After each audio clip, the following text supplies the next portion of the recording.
Kışının ikinci konu dekabrın ekası Bazar ertesi efirde zaman studiyada sizler için Elvina Sidulayeva çalışır. Milli Meclis Prezident Volodymyr Zelenskiy'den Narman formatında geçirilecek görüşü esnasında Kırım meselesini ko'tarmaga talab etti. Çünkü Meclis reisi Rifat Chubar'ın sözlerine göre sonki vaqtlarda devlet yolbaşçısı Yarmadan'ın azat etilivi hakkında aytmay. Eğer Parij'de Prezident dünya ogında Ukrayna'nın vaqtincha işgal etilgen Kırım'la alakalı mevamını ilan etmesi demek Ukrayna'nın territorial dezintegrasiya başlandı demek mümkün olacak. Onun için Meclis reisi Volodymyr Zelenskiy'nin dekabrın 9'ında o'z çıkışının esas kısmında Kırım meselesini ko'tarmaga teklif etti. Заявляю про незмінну позицію України як на даному саміті, так і на будь-яких інших майбутніх зустрічах і обговореннях, що відбуватимуться, яка полягає в наступному. Повне відновлення територіальної цілісності України в межах її міжнародно визнаних кордонів, включно з Автономною Республікою Крим, містом Севастополем та прилеглими акваторіями Чорного і Азовського морів. Порядок слів не має значення. Головне, щоб збереглася суть того, що має сказати президент у Парижі. Крим і Донбас повертаються разом. İçilecek su Silani zareti altında işgal etilgen Yarmada'da su yetişmemezliği o derece yetti ki hatta işgalciler su boruları başında gece kunduz nöbet tutmakta. Silahlı arbiler boruğa gizli bir şekilde bağlanmağa ya da su içip toymağa istegenlerini meydanға çıkacak. Serbest matbuat neşriyatı bergen malumatına göre Ahmedjet'in Anhar Arbi garnizonu yanında Ahmedjet-Aluşta trassasında su boruları teşildi. Töşelgen Balanovski'nin anbarında su çekilgen Bu suv işgalci harbilerine suv ihtiyacını temin etmek gerek edi. Ama suv ihtiyacını harbilerden gayrı yerli sakinler de çekmekte. Şunu hatırlatmak isteyeyim ki daha evvel Kırım Ukrayna'nın kıta kısmından kelgen suvnen teminlegen edi. Ama Rusya Kırım'ı işgal etken son resmi Kiev suvunu bermege kesti.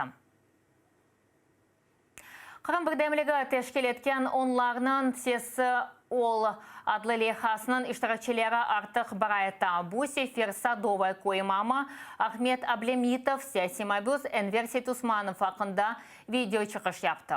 Onun aytkanına göre Enver Setusmanov 33 yaşında da evvel Osetler rayonun Sadovay koyunda yaşagan edi. Son ise Kurantası'nın beraber Akyardaki Balaklava rayonun Hayto koyuna koçken.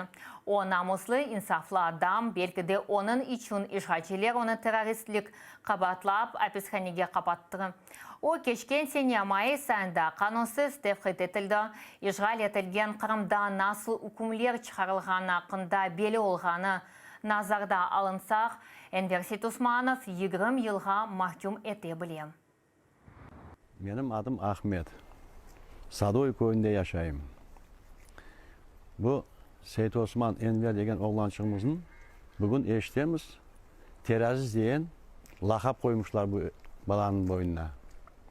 Bu balanı eğer benden sorarsanız ben bu balayı balaktan belli bileyim, hundaklıktan belli bileyim bu balayı tanıyayım. Bizim köyde yaşayan balaydı. Bu bala osip çıktı babasız, bitasının kolunda. Bu bala bitasının geninin anasından da. Analar öyle balaların bakamazlar, bu bala baktığı gibi anasının. Bu balayı bildiğimizden belli.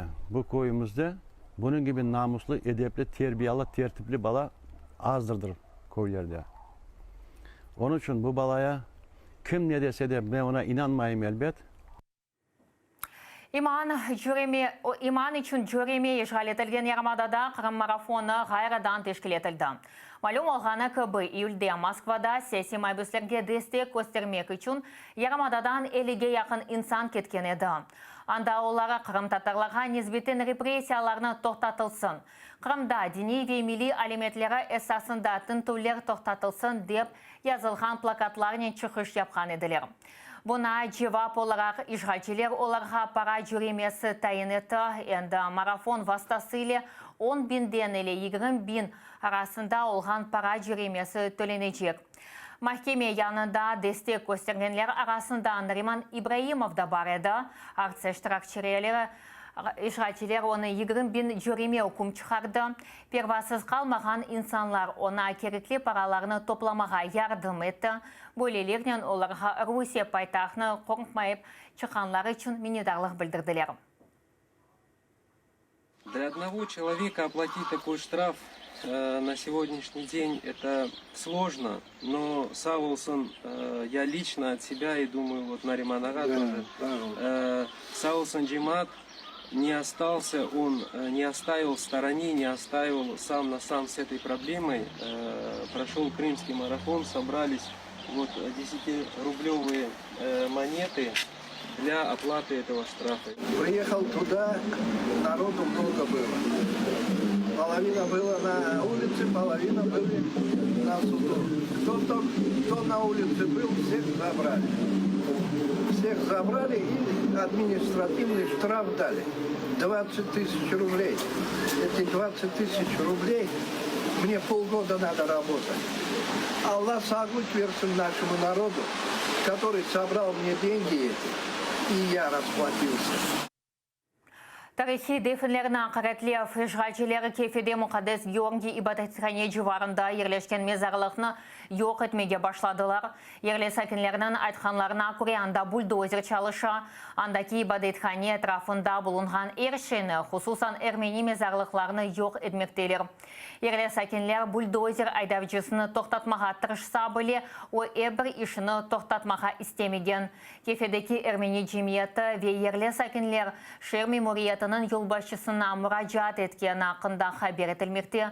Memuriyet meselesini müzere eteceğini işandırdı, lakin bozulgan mezarlıklar ne vakit ve nasıl gayridan tikleneceği belli değil.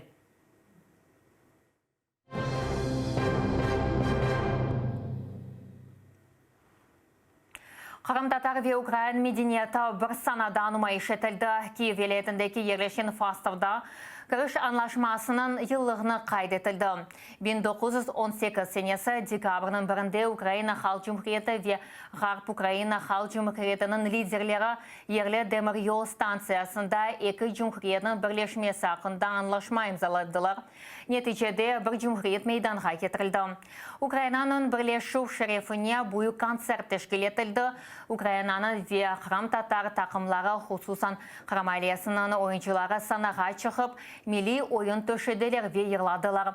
Milli Meclis Reisi Rifat Çubarov aytkanına göre milli hatıra ve annelerinin hürmet etilivi bizim serbestligimizin kurtarır.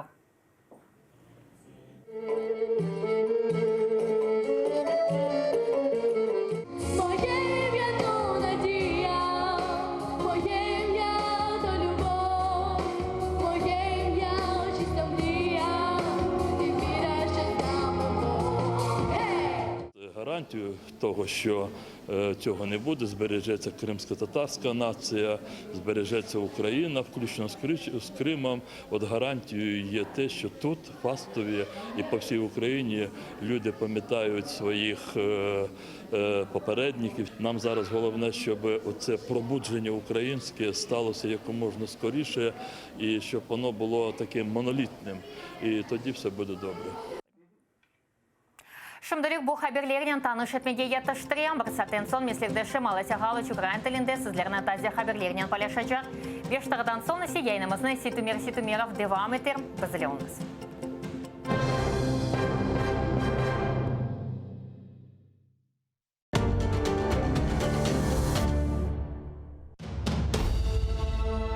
Почему Саадет Герай I стал для своих подданных противоречивой личностью? В чем был его феномен строителя государства? И как воспринимали придворные его новые порядки и законы? Окружив себя преданными людьми, Саадет Герай желал стать правителем, в чьих руках будет сосредоточена вся власть. Государственный совет Диван он не был намерен упразднять, несмотря на то, что уже смотрел на него как на формальность или дань традиции предков. Смотрите в программе «Алтын Девир» в новом цикле «История династии Гераев». В эту субботу, 7 декабря, в 16:35 по киевскому и в 17:35 по крымскому времени на телеканале АТР. Саадет Герай I. Часть 2.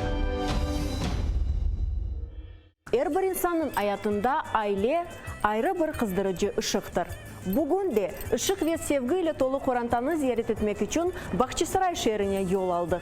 Edem Ağa Dudakov öz Korantazılarının endi bizni bekley. Selam aleyküm Edem Ağa. Aleyküm selam, hoş geldiniz. Uskutlu tek Uskutlu'ya evlenmek gerekti. O vaxtlar nasıl oldu da alıştalığı aldı? İşte o nasıl oldu, anası tuvaklıydı. Evet. Türk dünyası pek büyük ve o dünya inkişaf edecek, geleceği bu devletlerin menbelesem yüksek derecede olacak. Onun için Türk dillerini bilmek gerek. Bu Kırım Tatar dilimiz. Kırım cennet değil dostlar. Siz cennetke kızmanız. Hallandırıp balandırıp yalan resim sızmanız. Milli hareketin prensiplarından bir vakit kaydım. O ekspedisiyaya varganda aytdım Uskut'e Musalla'da evimiz var idi. O caminin yanına onu çıkarıp veriniz. Yani babanız yaşayan ev bu resimde. Bu kanası yaşayan ev işte bu azizlerin yanına. Aileniz samimi, musafirçen ve hep böyle devam etsin. Sizge de çok yıllar devamında beraberlikte böyle donatılgan sofra başında vaktini geçirmeye Allah kısmet etsin. Bugünkü yayınımız halkımızın sevimli bestekarı, yırcısı. Benim adım Çüberek Çınafer, kemiklerim şüremde sağlam. Beni çoktan bile buldun pepe, umuyorum sormadığımı yalan. Sözün kıymetine pek yetken bir sanatçı, bestekar, yerinin tesirini duyar. Bahçesaray aralıklar, yaşlığım sizden bağım. Alçak yüksek evleriniz aklımda kaldı. Edip Bahçesaraylı hakkında.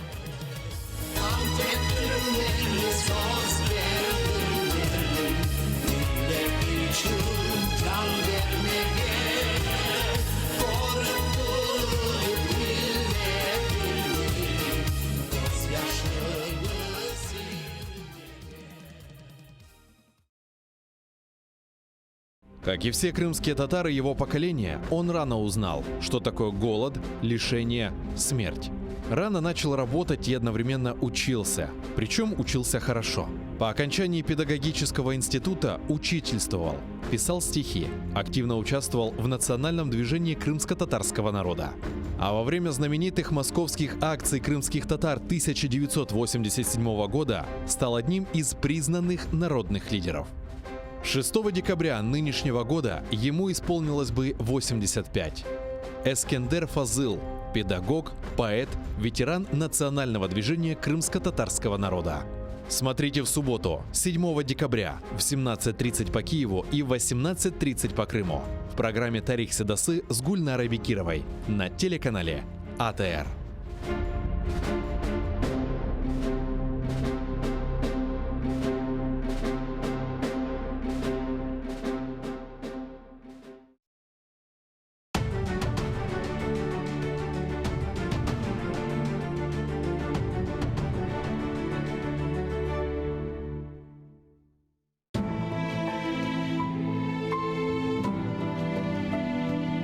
Меня зовут Нияра. Моя семья вынуждена была покинуть Крым. Это было утро после дня рождения моего двоюродного брата. После этого мы с ним больше не виделись. Я хочу знать, когда я еще смогу поиграть со своими братьями и сестрами.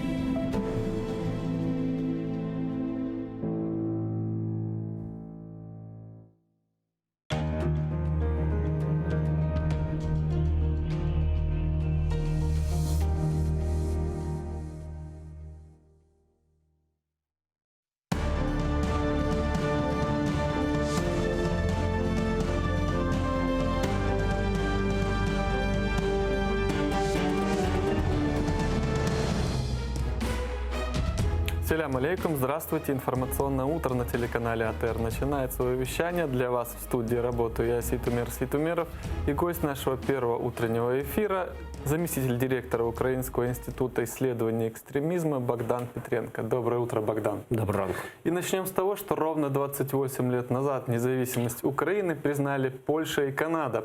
4 декабря Литва и Латвия, а 1 декабря 1991 года в Украине состоялся всеукраинский референдум, на котором был подтвержден акт провозглашения независимости Украины.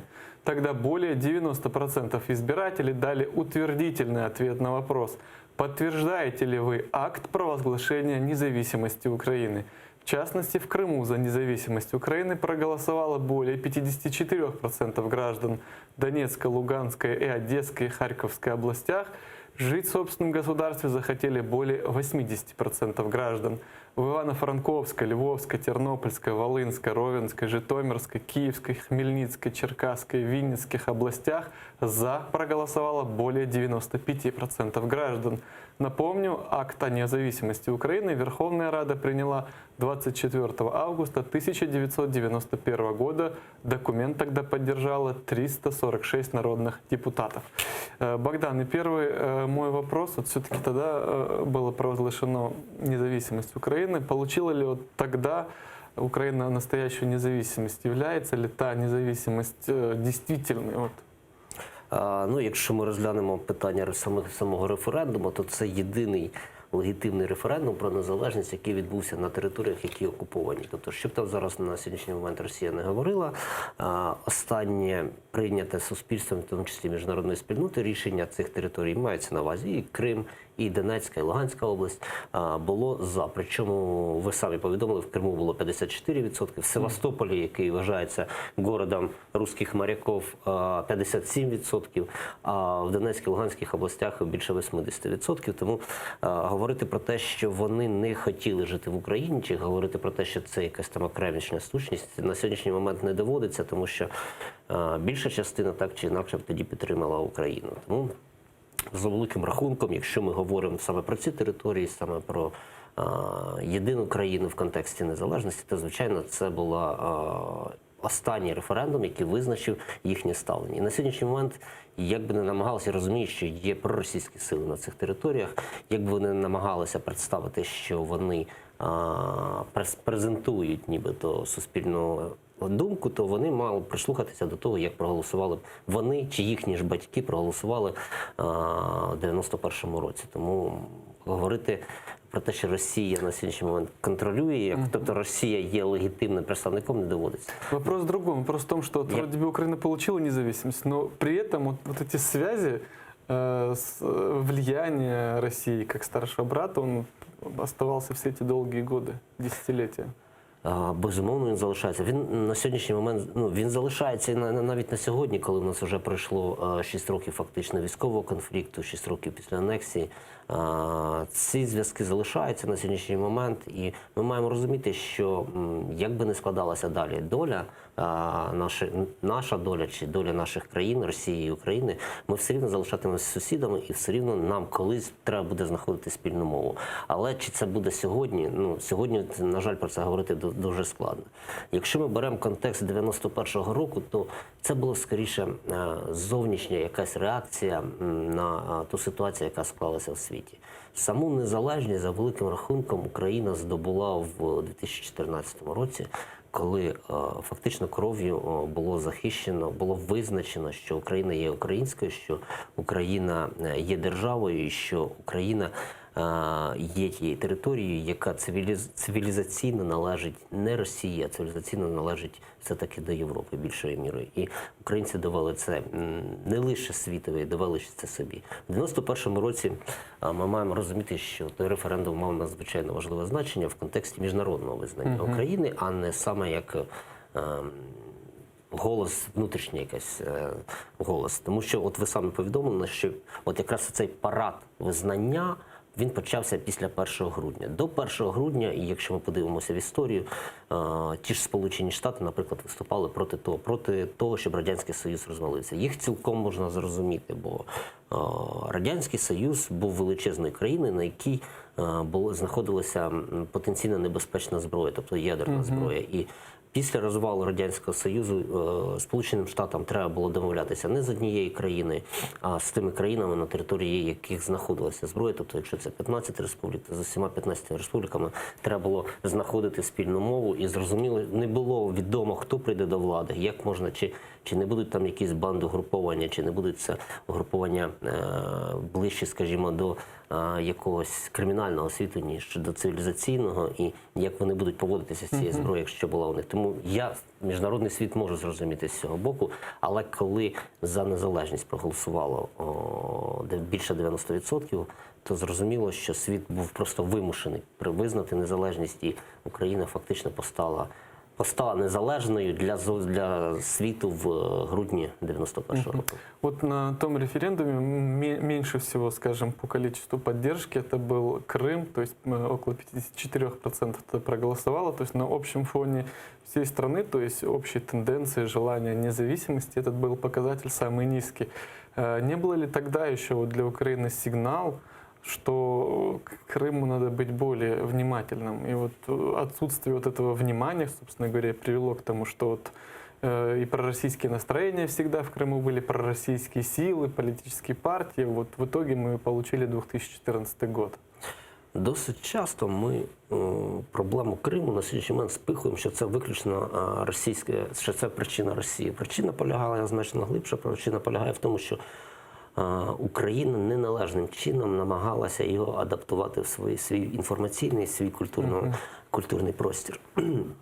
Проблема постала не стільки в 91-му році, все ж таки в 91-му році більше половини проголосували. Проблеми почали поставати вже в 93-му, 94-му роках, коли в 92-му, коли Мішков прийшов до влади, Мішков став президентом Криму, і фактично вони намагалися проголосити незалежність тоді. Але Україна тоді спромоглася відстояти Крим, спромоглася захистити свою територіальну цілісність. І це тоді мало стати сигналом, що ми маємо не лише ззовні захищати територію, внутрішню цілісність, а захищати її зсередини. Тому що саме внутрішні доцентрові тенденції, ментальні доцентрові тенденції, вони б значною мірою нівелювали ті процеси, які почалися в 2014 році.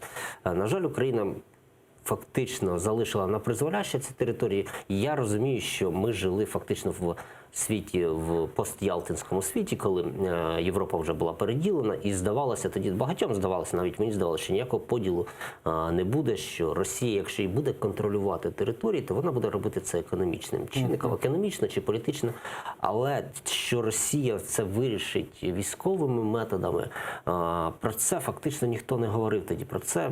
Про це й мови не могло йтися, тому що це було певним нонсенсом. Хоча вже 2008 рік, коли Росія почала окупацію Грузії, міг би нам довести, що наступною країною станемо ми, наступної території, де Росія здійснить свою агресію, але на превеликий жаль, ми так і не спромоглися захистити українців, військово захистити, але в більшої міри ми не спромоглися ментально захистити Крим, ментально дати сигнал Криму, що він є частиною України, і тому ми отримали 14 рік. Мы помним по счету 90-е годы, когда на телеканале 1+1 была часто реклама «Ты не один, нас 52 миллиона, и перейдем к переписи населения». В Украине началась пробная перепись населения, стартовала она в части Оболонского района Киева и Песковской объединенной территориальной громады Бородянского района Киевской области. Опросы проводятся в онлайн-режиме. Пробная перепись необходима для проведения полноценной всеукраинской переписи населения в 2020 году. Напомню, что первая и единственная всеукраинская перепись проводилась в 2001 году. Тогда в стране насчитали почти 48,5 миллионов граждан. Сколько сейчас украинцев, живущих на территории Украины, неизвестно. На тот момент от общего населения украинцы составляли почти 78%, русские чуть более 17%. Другие национальности более 5% от общего населения Украины. Среди них крымские татары составляли 0,5%. При этом в 2001 году украинский язык назвали родным 67,5% граждан, русский язык признали родным почти 30% населения. Как вы думаете, Богдан, какую картину Украина может увидеть после переписи населения 2020 года? Вот даже невооруженным взглядом ощутимо, что уже, я не говорю про 52 миллиона, которые там в 90-х в начале говорилось, про 48, которая была вот в переписи 2001 года. Какую картину сейчас можем увидеть? Я все-таки розраховував, що ця картина буде в районі 40 мільйонів. Тобто, якщо ми говоримо виключно про чисельність. Але що ми матимемо насправді, я думаю, що покаже перепис. Перепис – це вимога міжнародної спільноти, що ми провели. Ми маємо провести до 2020 року, тому ми нікуди від цього не дінемося, і ми маємо це зробити. Що стосується тих 42 мільйонів, які на сьогоднішній момент показує Держстат, то ми маємо розуміти, що в ці 42 мільйони входять люди, які проживають на території Донецької і Луганської областей, причому повністю, в тому числі і на контрольованих територіях. Я, чесно кажучи, не знаю, як відбувається підрахунок, оскільки ми не маємо і не ведемо ніяких контактів з тієї території, з так званими представництвами влад на території Ордо і Орло. Тому говорити про те, що є та чисельність, яку показує, наприклад, Держстат на тих територіях, вона є актуальною і мені здається, що недоречно. Плюс величезна проблема, як на мене, полягає в тому, що частина населення, деякі називають величезні цифри, це від 3, там хтось навіть говорить, до 7 мільйонів українців виїхало за кордон на постійне, фактично на постійне місце проживання, але без оформлення документів. Тобто вони виїжджають займаються роботою, вони виїжджають, у нас прийнято говорити, в Польщу їдуть, виїжджають за кордон, як правило, це Європа. Вже в нас змінилися напрямки руху, оскільки в Росії вже менше їздить, там вже перебуває менше мільйона українських заробітчан, якщо не помиляюсь, півмільйона, це дані минулого року.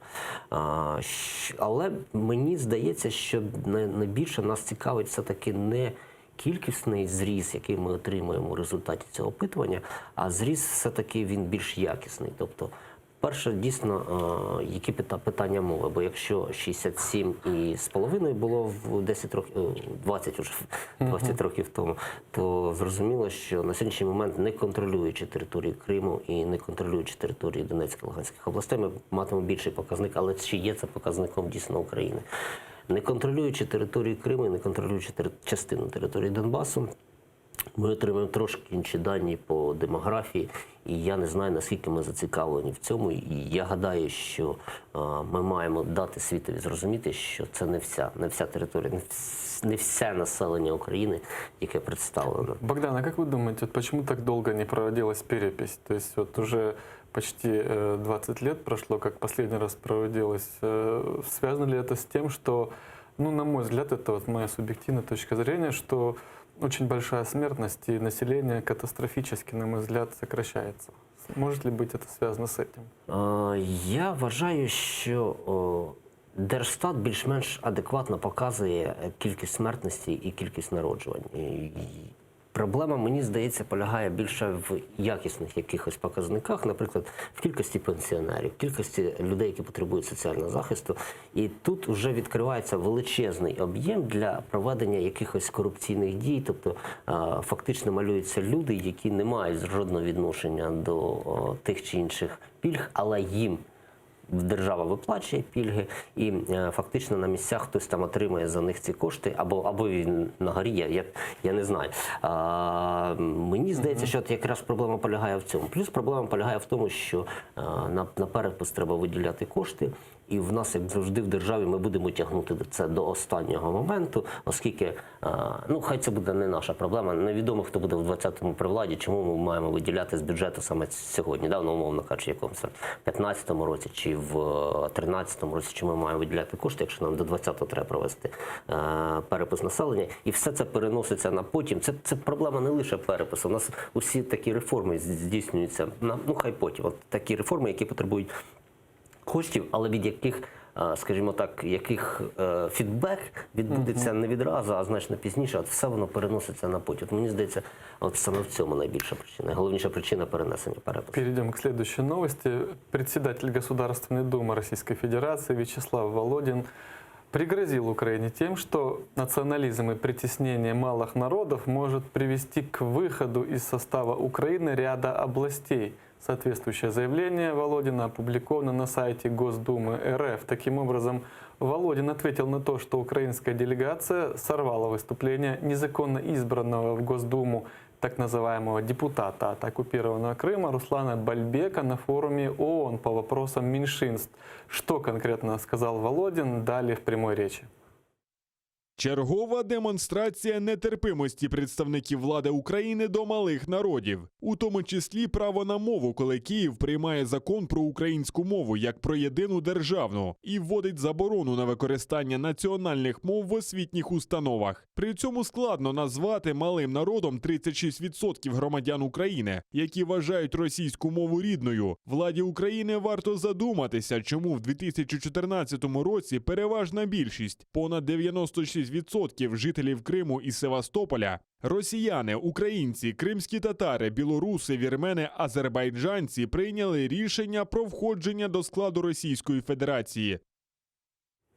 А что это такое вот заявление? То есть это угроза? Как это можно вообще квалифицировать? Ну, по-перше, Володін не перший раз заявляє робить такі заяви. І я почну з психологічної точки зору, потім перейдемо до політичної. Є таке поняття в психології, як проекція. Це коли якісь внутрішні проблеми людина переносить на інших людей.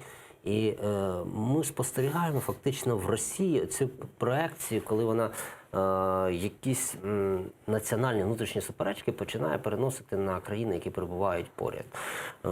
Зокрема, це щодо і переслідування мов національних меншин, це якісь там фашисти, це ще там щось. Тобто якісь знакові речі, які фактично відбуваються в Росії, але Росія намагається їх не помічати, переносячи увагу на інші країни і заявляючи, що це нібито відбувається. Посмотрите, що у них там. Да, дивіться. І мені здається, що стосується конкретно Володіна, то він вже ж заявляв, якщо я не помиляюсь, навіть в цьому році, на початку цього року, про те, що Росія має подати в суд на Україну за те, що Україна анексувала Крим.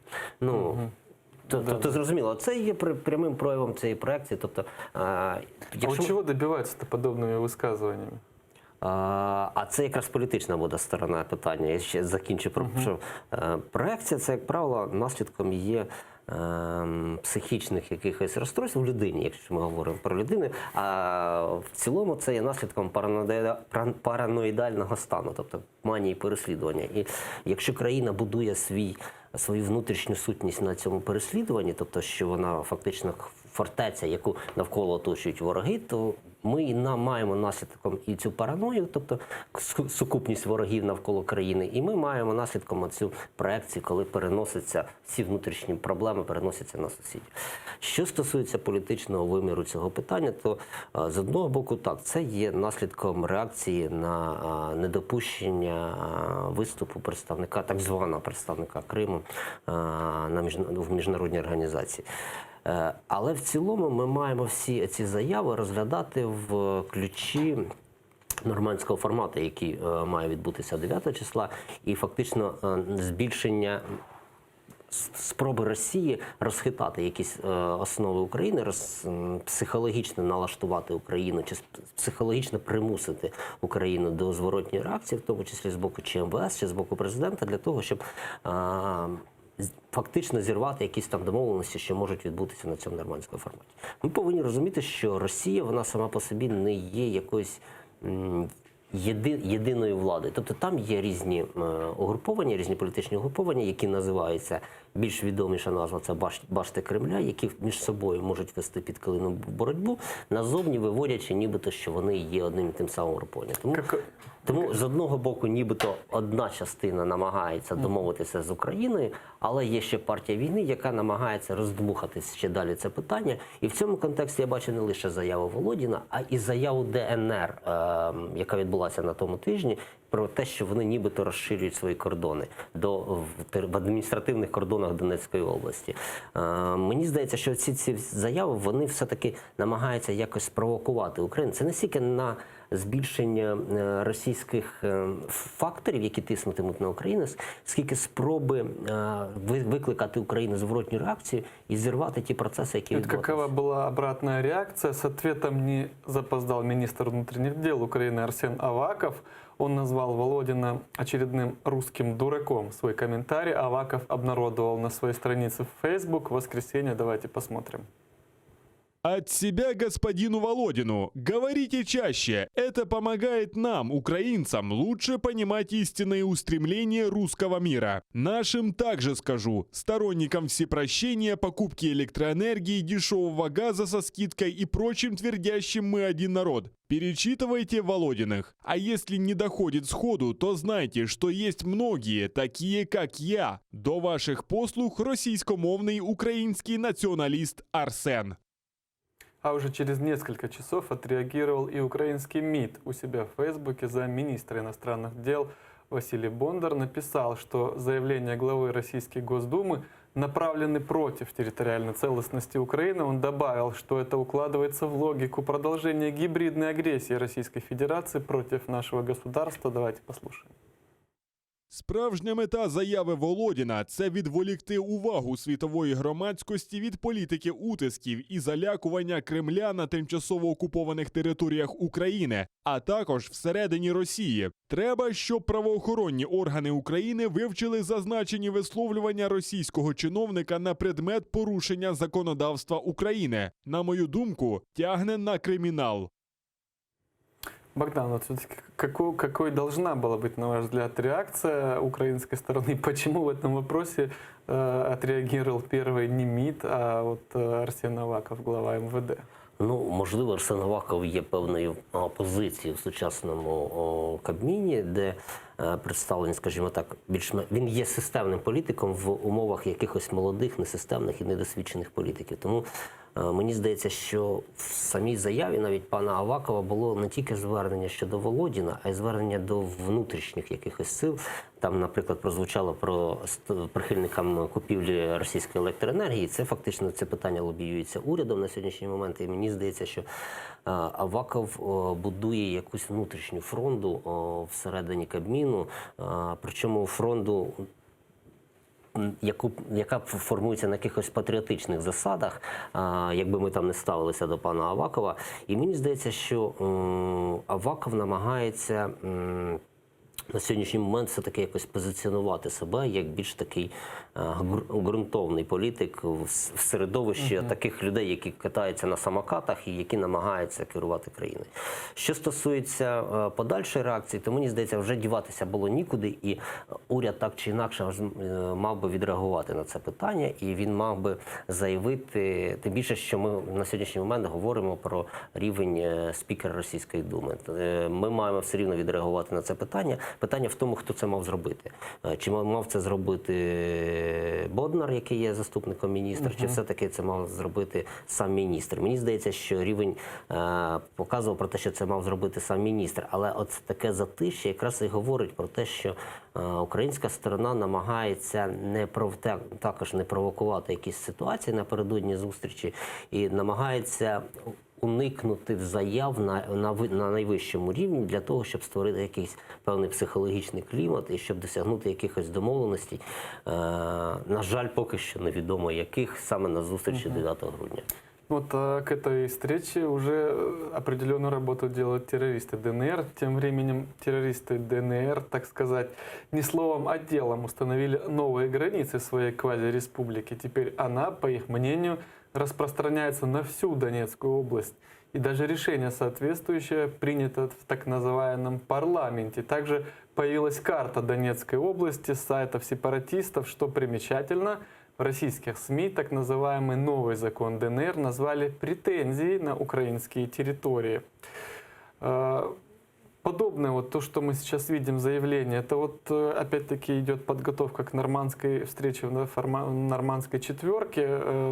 Ведь понятно, что эти указания для этих квазиреспублик спускаются с Москвы. Это на что намек вообще? Це спроба все-таки показати свою суб'єктність.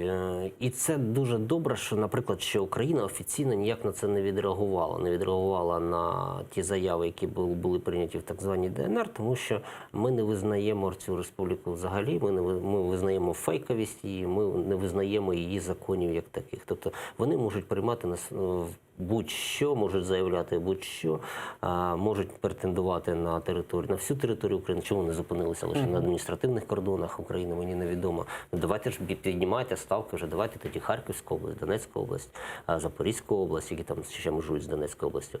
Їх заявляйте на Луганську область, передавіть претензії, війну між собою проведіть там з ЛНР.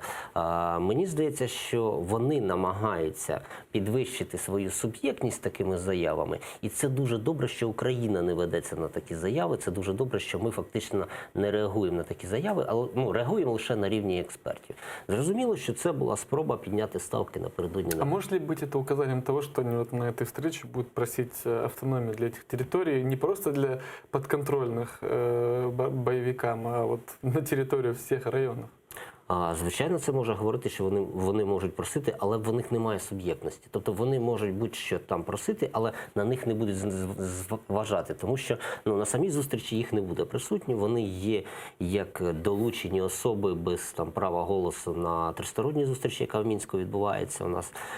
Але там знову ж таки вони просто підписують документи, фактично не висовуючи якихось претензій, тому що ми ведемо перемовини з Російською Федерацією. На нормандській зустрічі їх взагалі не буде присутніми, тобто ми там знову ж ведемо перемовини з Російською Федерацією за посередництва Франції і Німеччини.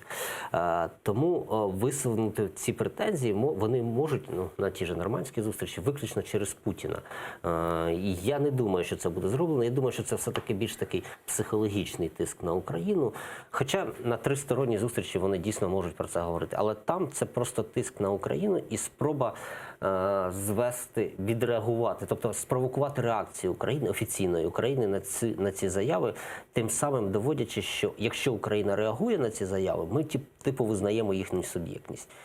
Але ми не відреагували, ми їхню суб'єктність до цього часу не визнаємо. Тому більша проблема на перемовинах, мені здається, буде не в тому, що там ДНР контролює всю Донецьку область, територію всієї Донецької області, а у тому, що Росія, і вони вже про це заявляли, будуть вимагати суб'єктності для ЛНР і суб'єктності для ДНР. І це буде використовуватися як один з засобів тиску на Україну для того, щоб перевести перемовини для вирішення війни на Донбасі в розряд Україна-ДНР, Україна-ЛНР. А Росія в цьому випадку зрозуміло, що буде виступати якимось посередником, як це все вона робила в конфлікті на Придністров'ї, як вона це робила в конфліктах в Грузії, в усіх конфліктах в Грузії, коли вона потім в результаті заводила своїх миротворців і нібито намагалася умиротворити ці регіони. Тому більша проблема буде полягати не в тому, що ДНР може розсунути свої кордони на ті території, які вона не контролює, а, повторюся, в тому, що Росія буде тиснути, щоб ми визнали взагалі ДНР як таку.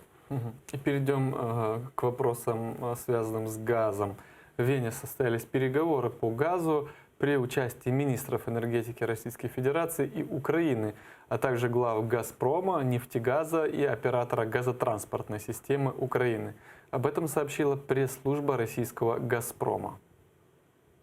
Сторони обговорили російсько-українське співробітництво в газовій сфері, врегулювання взаємних претензій щодо виконання контрактів, умови транзиту російського газу в Європу з 2020 року, перспективи прямої покупки російського газу для споживачів України.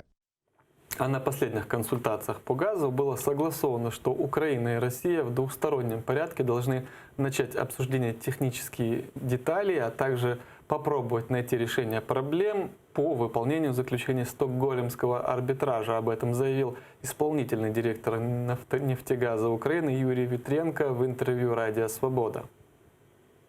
Двосторонні переговори були продовженням тристоронніх переговорів, і на останньому раунді тристоронніх технічних консультацій було узгоджено, що сторони у двосторонньому форматі мають почати обговорювати технічні деталі, а також спробувати принаймні знайти певне вирішення проблеми з виконанням рішень Стокгольмського арбітражу і нового арбітражу, який вже почали сторони і який зараз іде.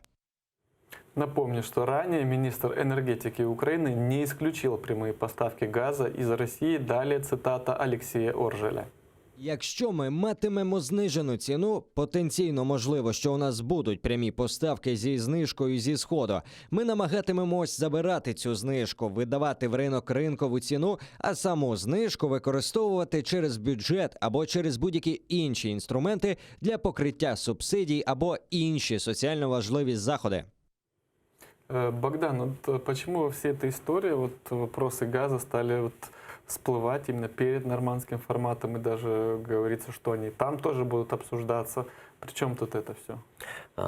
Я гадаю, що в поставках газу в найбільшій мірі на сьогоднішній момент зацікавлені всі три сторони. Тобто і Європейський Союз зацікавлений в них, і Росія зацікавлена в них, і Україна зацікавлена в збереженні транзиту через свою територію, і в тому числі в поставках газу. Зрозуміло, що ми зацікавлені в якомога нижчій ціні, і враховуючи, що так чи інакше ми закуповуємо все-таки російський газ чи напряму, чи через реверс, я гадаю, що якщо будуть вкладені якісь угоди, які дозволятимуть нам дешевше закуповувати газ, ми могли б на це піти. Але питання полягає в тому, чи здатні ми на це піти, чи спроможні ми на це піти сьогодні, оскільки на сьогоднішній момент розглядається дуже багато питань в міжнародних судах, які стосуються того ж, наприклад, Північного потоку. Україна має величезний потенціал для того, щоб використати свої транзитні можливості, в тому числі і використовуючи бажання Європи викуповувати російський газ. А Росія також зацікавлена в продажі газу, оскільки вона створила величезні запаси, які їй необхідно продавати. Але на сьогоднішній момент вона не може цього зробити, оскільки вона не має ні Північного потоку, який ми на сьогоднішній момент багато в чому сприймаємо як зраду, як певну можливість обмежити Україну. Це дійсно так є. Але ми маємо розуміти, що, наприклад, та ж Польща заблокувала повне навантаження цього Північного потоку, і Північний поток може на сьогоднішній момент навантажуватися лише на 50%. Та ж Данія на сьогоднішній момент судиться з Російською Федерацією щодо цього потоку, і ця судова процедура може затягнутися на багато років. Тобто це є тими плюсами для України, яка може використати їх для того, щоб примусити Росію здійснювати транзит в тих же об'ємах через нашу територію, оскільки зменшення транзиту так чи інакше буде для нас невигідним, бо не покриватиме якісь розходи на трубу. Що стосується, чому його включили в цей процес, в нормандський процес, чи включили його взагалі в цей процес, мені здається, що якщо там і будуть вестися якісь перемовини, вони будуть вестися тет-а-тет, тобто без залучення якихось посередників. Це в кулуарах, неофіційно? Неофіційно, да, тому що сам нормандський формат не передбачає перемовин саме по газу, він передбачає вирішення ситуації, вирішення проблеми з війною на Донбасі. А чому б не поговорити? Соберуться якраз всі заінтересовані сторони: Росія, Україна, і Германія, Франція, самі головні економіки Євросоюзу. Вони можуть переговорити, але в будь-які рішення вони будуть певною мірою виходити за межі конструкту нормандського формату, тому що Росія, по-перше, не дуже зацікавлена в цьому, оскільки якщо вона буде включати додаткові питання в нормандський формат, то наступного разу Україна включить нормандський формат Крим. Україна буде розширювати цей нормандський формат, тому за великим рахунком ми теж якоюсь мірою зацікавлені в тому, щоб обговорити питання газу в нормандському форматі з тією метою, що якщо Росія погоджується на те, що нормандський формат розширяє свої питання за межі Донбасу, наступного разу ми включаємо. Зрозуміло, що якщо для цього в нас буде політична воля, чого нам, на жаль, дуже часто бракувало. И поднимут ли вопрос Крыма на встрече в нормандском формате? Если на нормандской встрече не будут упоминать о Крыме, это станет большим подарком Путину. Такое мнение выразил председатель Меджлиса крымско-татарского народа Рифат Чубаров в интервью «Голос Америки». Останнім часом в його риториці слово «Крим» у зв'язку з нормандською зустріччю зникло. І ми це відзначаємо з великою тривогою, тому що розуміємо, що під тиском різних обставин, у тому числі і очікувань наших західних партнерів, зокрема Макрона та Меркель, і в контексті актуалізації питання про транзит російського газу через Україну, можливо, пан Зеленський не готовий виконати свою обіцянку. Нас це дуже хвилює, тому що ми розуміємо, що сама по собі відсутність згадки Криму, замовчування про Крим Путіним буде сприйматися як подарунок, як згода на те, щоб йому далі вже максимально закріплювати за собою Крим. Богдан, как вы считаете, все-таки Зеленский немало говорил о Крыме, прямые речи его, это все на видео записано, что он говорил: я поеду туда, буду говорить об освобождении политзаключенных, о Крыме. Все-таки теперь, чем ближе к встрече, оправдаются ли обещания президента? Скажет ли он на Крыме вообще, поднимет ли эту тему там? Так как тема Крыма для России, она такая токсичная, и они стараются ее... Я погоджуюсь з вами в тому, що Зеленський неодноразово порушував питання Криму. Він порушував питання Криму, наприклад, в тому ж відомому своєму прес-марафоні, де він прямою мовою сказав, що він буде говорити про Крим на нормандській зустрічі. Але і я погоджуюся з паном Чубаровим, те, що чим ближче до нормандської зустрічі, тим менше розмов про Крим, менше риторики про Крим з боку Зеленського. Тому, якщо ми говоримо про территориальную належность. Это, наверное, все-таки боязнь с его стороны какая-то, что ты сейчас буду много о Кримі говорити, і вообще эта встреча не состоится? Так, я думаю, що так, що це не стільки боязнь, стільки психологічна неготовність на сьогоднішній момент говорити про Крим, тому що як тільки буде порушено питання про Крим, питання нормандської зустрічі буде закрите. Тобто Путін просто не приїде на нормандську зустріч.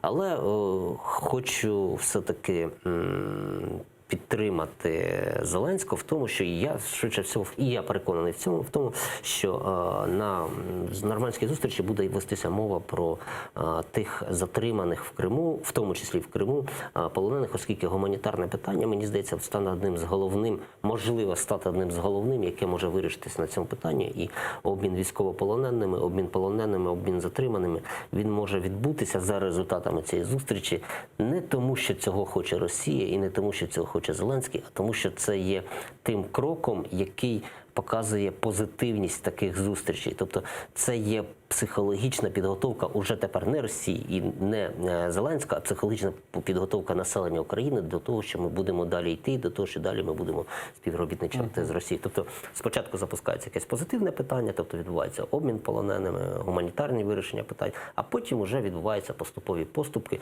до якого суспільство, на превеликий жаль, уже буде інформаційно підготовлене. И вот вы как-то сообщали на Обоз ТВ, цитирую, происходит какая-то системная технология о забывании Крыма. Де-факто ключ к решению конфликта на Донбассе – это или признание Украины Крыма российской территорией, или признание России, что они оккупировали Крым, и вывод российских войск оттуда. То есть решение всех-то проблем на Крыме завязано. С Крыма все это началось, и вот откуда эта технология взялась, и кем она раскручивается, да? То есть забывание Крыма. Ця технологія розкручувалася з самого початку, тому що в той вибух на Донбасі, який відбувся, та війна на Донбасі, вона безумовно притягує інформаційно, притягує більше уваги. Але, скажімо так, якщо Росії був би потрібен Донбас, були б потрібні ДНР і ЛНР, вони б давно включили їх. Були б референдуми такі, в Криму. Вони давно вже включили їх в цей склад. Але вони їй не потрібні. Вони потрібні для того, щоб відвертати увагу, по-перше, України, по-друге, міжнародної спільноти від головної їхньої здобутки 2014 року, від того, що вони віджали в Україні Крим. Тому будь-які розмови на сьогоднішній момент, що ті перемовини, які відбуваються в нормандському форматі, можуть призвести до того, що війна на Донбасі затихне, вони фактично нульові. Оскільки війна на Донбасі не затихне до тих умов, до того часу, поки Україна не визнає Крим російським, або Росія не віддасть Крим Україні. Тобто до того часу Росія буде так чи інакше спекулювати на темі Донбасу. Исходя из того, что два варианта возможны, вот похоже, что это кризис на очень долгие годы, так как украинская сторона, кто бы ни пришел к власти, кажется, вот уже гражданское население никогда не позволит это признать. С другой стороны, пока полностью власть в России не поменяется, там тоже, мне кажется, не признают то, что они аннексировали Крым и не выведут оттуда свои войска. Поэтому как будто такое ощущение, вот это вот такой вот затяжной какой-то. Безумовно, ми маємо готуватися до затяжного конфлікту, в тому числі до затяжного конфлікту на Донбасі. Можливо, він перейде в більш, скажімо так, в менш гострі форми, але тим не менше він все рівно буде відбуватися. З полминути залишилося, якщо можна. Все рівно він буде відбуватися. Ми маємо розуміти, що ця затяжність конфлікту вимагає у нас і довгострокову стратегію щодо повернення Криму, щодо повернення Донбасу. Завтра ніхто Донбас нам не поверне, завтра ніхто не поверне Крим, і ми маємо це розуміти і не сподіватися на те, що повернення відбудеться після якоїсь зустрічі, бо будь-які повернення можливі лише в разі капітуляції самої України. Спасибо большое. С нами в студии был заместитель директора Украинского института исследования экстремизма Богдан Петренко. Дорогие телезрители, буквально через 5 минут эфир телеканала АТР продолжит программа «Заман». Я же вернусь в эту студию через 20 минут. Оставайтесь с АТР.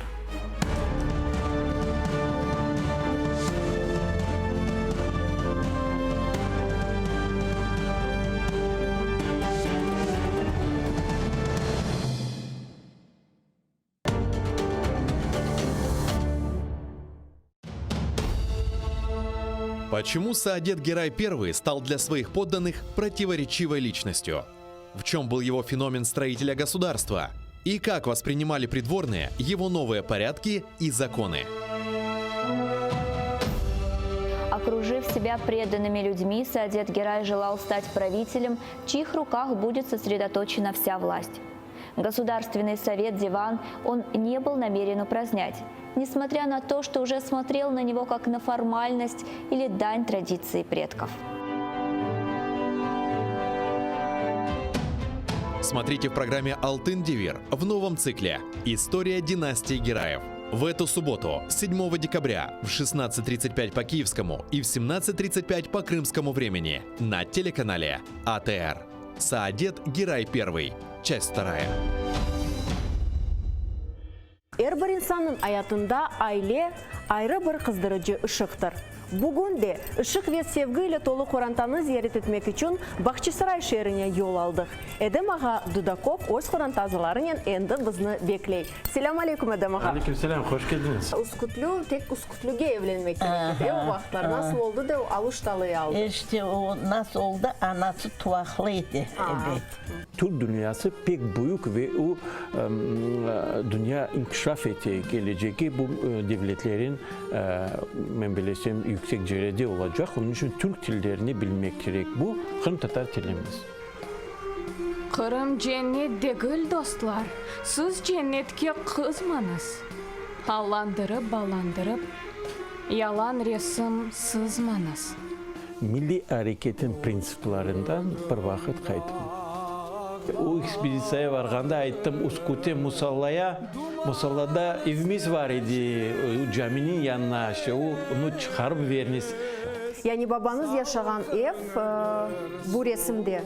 Bu kanası yaşayan ev işte bu azizlerin yanına. Aileniz samimi, musafirçen ve hep böyle devam etsin. Sizge daha çok yıllar devamında beraberlikte böyle donatılgan sofra başında vaktini geçirmeye Allah kısmet etsin.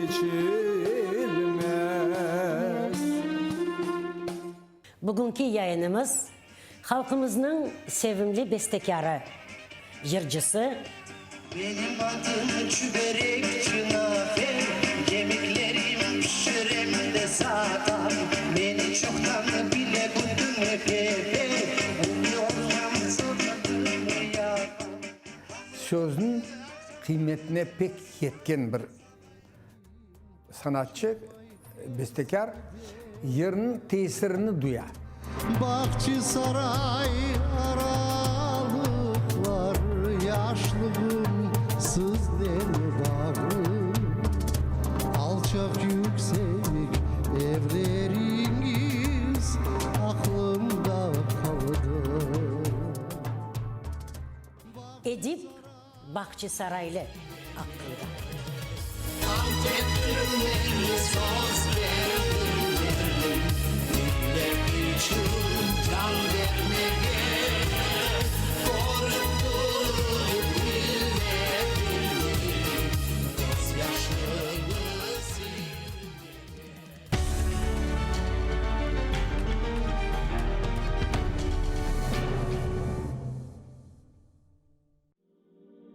Пророк Мухаммед, да благословит его Аллах и приветствует, сказал: «Каждая умра после предыдущей служит искуплением совершенных между ними грехов. Что может быть прекраснее того, чтобы совершить путешествие к двум святыням ислама в Мекке и Медине, ощутить спокойствие и умиротворение на земле, по которой когда-то ступал наш любимый пророк. Да благословит его Аллах и приветствует. Ведь умра является искуплением от грехов и средством от бедности. А по мнению некоторых ученых, она является даже ваджибом. В священный месяц Рамадан умра по награде приравнивается к хаджу. И не забудьте про награду в мечети пророка. Да благословит его Аллах и приветствует. Откройте свой путь к Каббе вместе с Кабайоло.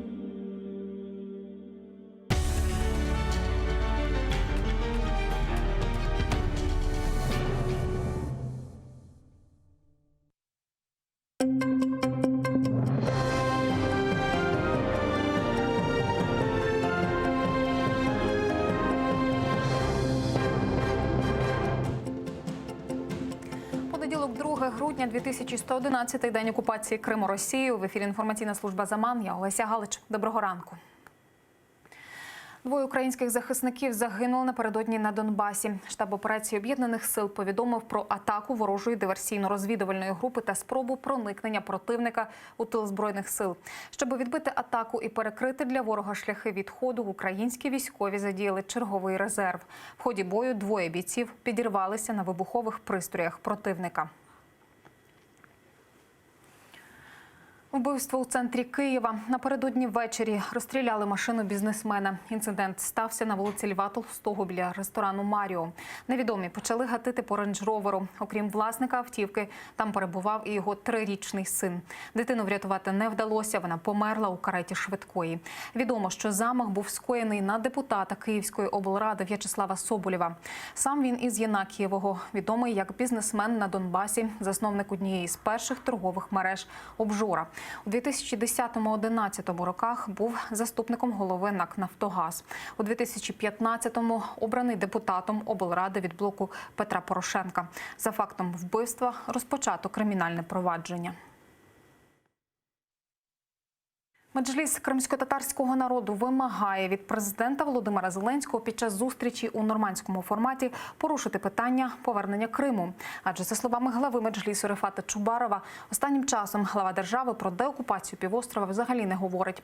Тож, якщо у Парижі президент публічно і на весь світ не оголосить позицію України щодо тимчасово окупованого Криму, це може стати початком територіальної дезінтеграції України. При цьому глава Меджлісу закликав Володимира Зеленського включити в текст свого вступного слова 9 грудня таке речення. Заявляю про незмінну позицію України як на даному саміті, так і на будь-яких інших майбутніх зустрічах і обговореннях, що відбуватимуться, яка полягає в наступному. Повне відновлення територіальної цілісності України в межах її міжнародно визнаних кордонів, включно з Автономною Республікою Крим, містом Севастополем та прилеглими акваторіями Чорного і Азовського морів. Порядок слів не має значення. Головне, щоб збереглася суть того, що має сказати президент у Парижі. Крим і Донбас повертаються разом. Штампи, маніпуляції та упередженість. Так відреагувало Міністерство закордонних справ України на заяву голови Держдуми Росії В'ячеслава Володіна. Заступник міністра Василь Боднар вважає, слова російського високопосадовця про дискримінацію так званих малих народів в Україні – спроба відволікти світову громадськість від реальних справ у самій Федерації. Повна відсутність українських шкіл при величезній діаспорі, скорочення викладання української в окупованому Криму, закриття єдиної у Москві української школи – все це реальність Російської Федерації. В'ячеслав Володін обурився зривом української делегації виступу кримсько-татарського колаборанта Руслана Бальбека на форумі ООН. Звинуватив Київ в утисках національних меншин і пригрозив розпадом України. Відволікти увагу світової громадськості від політики утисків і залякування Кремля на тимчасово окупованих територіях України, а також всередині Росії. Російські окупанти системно знищують українську та кримсько-татарську освіту на тимчасово окупованих територіях України, зокрема в Автономній Республіці Крим. За майже 6 років окупації у 76 разів зменшилася кількість учнів у Криму, які навчалися українською мовою. З 13 тисяч учнів залишилося всього лише 172 учні. Різко на слова російського голови Держдуми відреагував український віце-прем'єр-міністр із питань європейської та євроатлантичної інтеграції Дмитро Кулеба. У Твіттері він опублікував карту України початку минулого століття, яка включає українські етнічні території, нині підконтрольні Російській Федерації. Володін погрожує виходом областей із складу України. Вимушений його засмутити. Ніхто нікуди не вийде. Натомість готові прийняти пару областей РФ для відновлення історичної справедливості, демократичного управління і запровадження європейських стандартів життя.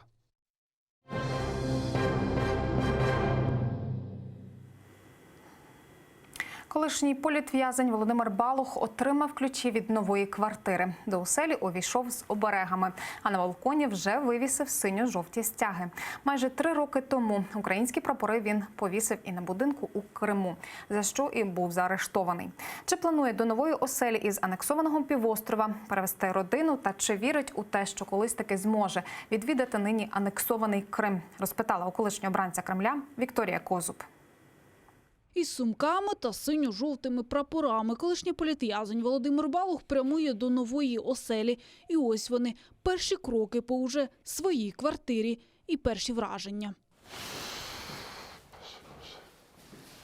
Картина мені залишилась. Та першим ділом колишній бранець Кремля поспішає до балкону, аби вивісити українські стяги. Давай почнемо з цього балкону. Майже 3 роки тому за демонстрацію у такий спосіб державного прапора України в окупованому Росією Криму до оселі Володимира Балуха постукали ФСБівці та заарештували його. Тож нині, каже, складно підібрати слова, аби описати свої відчуття. Без емоцій, насправді.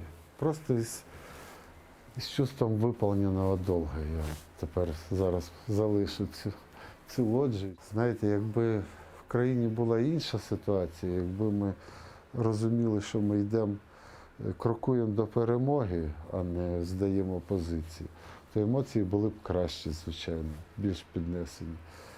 А зараз, нічого, бачите, прапори. Зараз 2 нових прапори в Києві з'являться, українських, так що все буде нормально. До нової квартири колишній політв'язень привозить із собою скляний синьо-жовтий тризуб та обереги. Знімальна група АТРу дарує і свій презент на новосілля. Все, тепер можна вселятись. Пане Володимире, і даруємо наш прапор, от кримсько-татарський, бачите, для того, щоб нагадував, що Крим – це Україна. А ще у подарунок Володимир Балух отримує вишитий рушник. Вишиваний рушник, він – це символ України. Саме перше, що було в хаті, це була ікона. Ікона в рушнику. Я бажаю тільки добра і щастя. Я знаю, якщо буде щасливий Володимир, який любить Україну, в Україні буде все гаразд. Бо поки не гаразд, він щасливим не буде. Опісля емоції трохи вщухають, бо беремося говорити про ще важливіше – український Крим та родину Володимира Балуха. Нині на окупованому півострові лишилася його мати, син та онука. По першій змозі їх планує забрати до Києва. Однак сам вірить, колись таки ще зможе відвідати батьківську хату та сходити на могилу батька, який похований в анексованому Криму. Сказати, що мені не важко, теж не можна цього, бо зрештою, там моє життя до війни, життя до цих всіх подій, і взагалі там дитинство, там могила батька. У мене немає відчуття, що я більше ніколи не побачу там своєї землі, що я ніколи більше з кримськими степами не походжу. Коли ти все життя прожив і для тебе стала така річ, що 300 днів на рік сонячні. Цього не вистачає насправді. Кримського тепла, кримського сонця не вистачає. Володимир Балух повернувся до України 7 вересня цього року. Із 2017-го він незаконно утримувався у місцях несвободи і був засуджений за надуманими обвинуваченнями. Бувши загратованим, каже, починаєш більше цінувати особисту свободу і не тільки. Давайте я відверто скажу. Найбільше ти цінуєш, коли ти взагалі занурений сам в сам, в тій ситуації. Там найбільше цінуєш. Тут просто не вистачає часу на те, щоб зупинитись. Це щастя насправді. Жити в країні таких людей. Різні за віросповіданням, навіть за національними ознаками, різні люди. Але настільки українські, як я це розумію, всередині і назовні. Інколи просто в спілкуванні купол так тебе накриває, цього якоїсь благості навіть космічної. У російських застінках, розповідає, пережив чимало, зокрема і тортури. Тож, аби не допустити подібного в Україні, разом із Миколою Карпюком заснували організацію, яка виявлятиме факти знущань над ув'язненими. А ще у планах розробити цілий законопроект, який дозволить загратованим не тільки працювати за фахом і вчитися, а щотижня бачитися із рідними. Вікторія Козуба, Лікерімов, Заман, АТР. Українські та кримсько-татарські традиції на одній сцені. У Фастові, що на Київщині, відзначили річницю передвступного договору. 1 грудня 1918 року на місцевій залізничній станції лідери УНР та ЗУНР підписали договір про розлуку обох республік в одну велику державу. Відзначили воз'єднання України спільним концертом. Українські та кримсько-татарські колективи виконали національні танці та спільну пісню. На думку голови Меджлісу Рефата Чубарова, національна пам'ять і шанування традицій допоможуть захистити незалежність.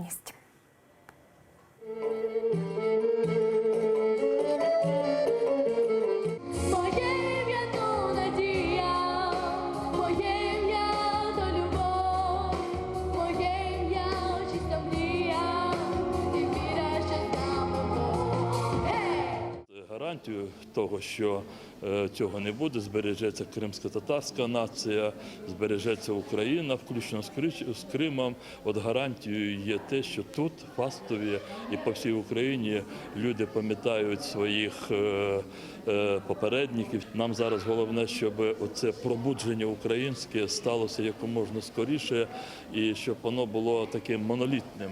І тоді все буде добре.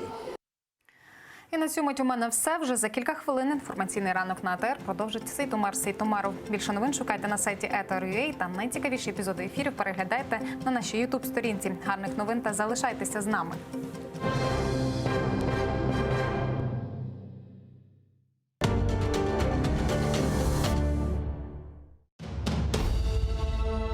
Почему Саадет Герай I стал для своих подданных противоречивой личностью? В чем был его феномен строителя государства? И как воспринимали придворные его новые порядки и законы? Окружив себя преданными людьми, Саадет Герай желал стать правителем, в чьих руках будет сосредоточена вся власть. Государственный совет Диван он не был намерен упразднять, несмотря на то, что уже смотрел на него как на формальность или дань традиции предков. Смотрите в программе «Алтын Девир» в новом цикле «История династии Гераев». В эту субботу, 7 декабря, в 16:35 по киевскому и в 17:35 по крымскому времени на телеканале АТР. Саадет Герай I. Часть 2. Bugünkü yayınımız halkımızın sevimli bestekarı, jırcısı. Benim adım Çüberek Çınafer, kemiklerim şiremde sağlam. Beni çoktan bile buldun epepe, umuyorum sordun ya. Sözün kıymetine pek yetken bir sanatçı, bestekar, yerinin tesirini duyar. Bahçesaray aralıklar, yaşlığım sızlar bağım. Alçak yüksek evleriniz aklımda kaldı. Edip Bahçesaraylı hakkında.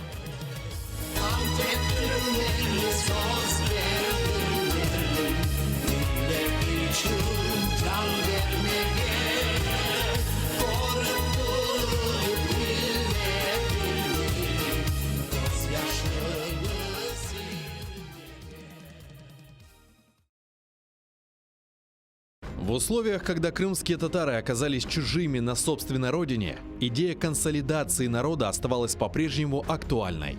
Это стало одной из причин проведения национального съезда. Его цель была обозначена как объединение всех интеллектуальных, духовных, экономических сил народа для скорейшего решения проблем.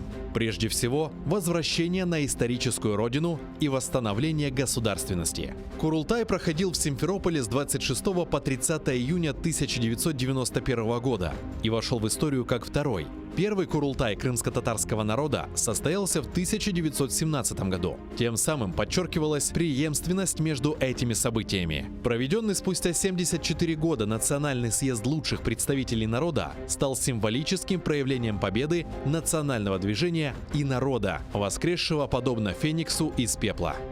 Второй Курултай крымско-татарского народа. Вехи, события, личности. Смотрите в воскресенье, 8 декабря. В 17:30 по Киеву и в 18:30 по Крыму в программе «Тарих Седасы» с Гульнарой Бекировой на телеканале АТР.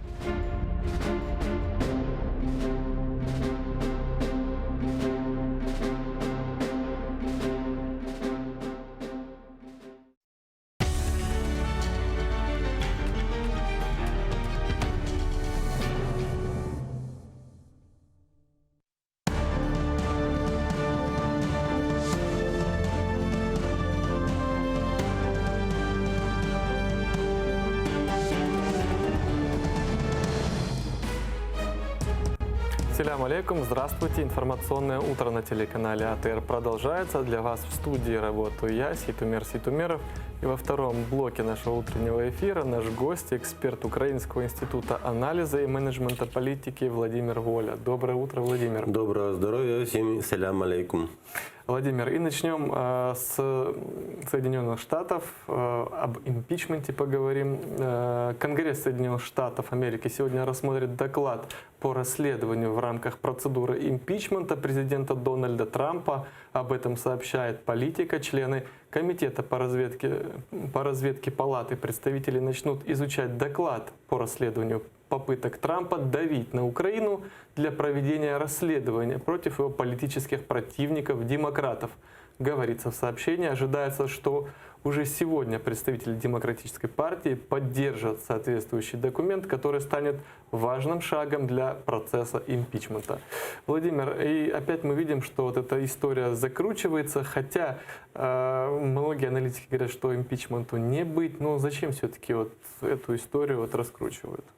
Да, процедура импичмента подходит к завершению первой стадии, первого этапа. Это вот именно сбор информации, формулирование собственно, да, претензий или другими словами пунктов обвинения, если более привычно с точки зрения нашего лексикона, то вот сегодня, завтра мы увидим, что конкретно, то есть как это звучит конкретно обвинение. За него должен будет проголосовать большинство в Нижней палате американского парламента Конгресса, в палате представителей. Там, да, демократы имеют большинство, и с большой вероятностью все эти пункты, которые будут вынесены на голосование, они будут поддержаны.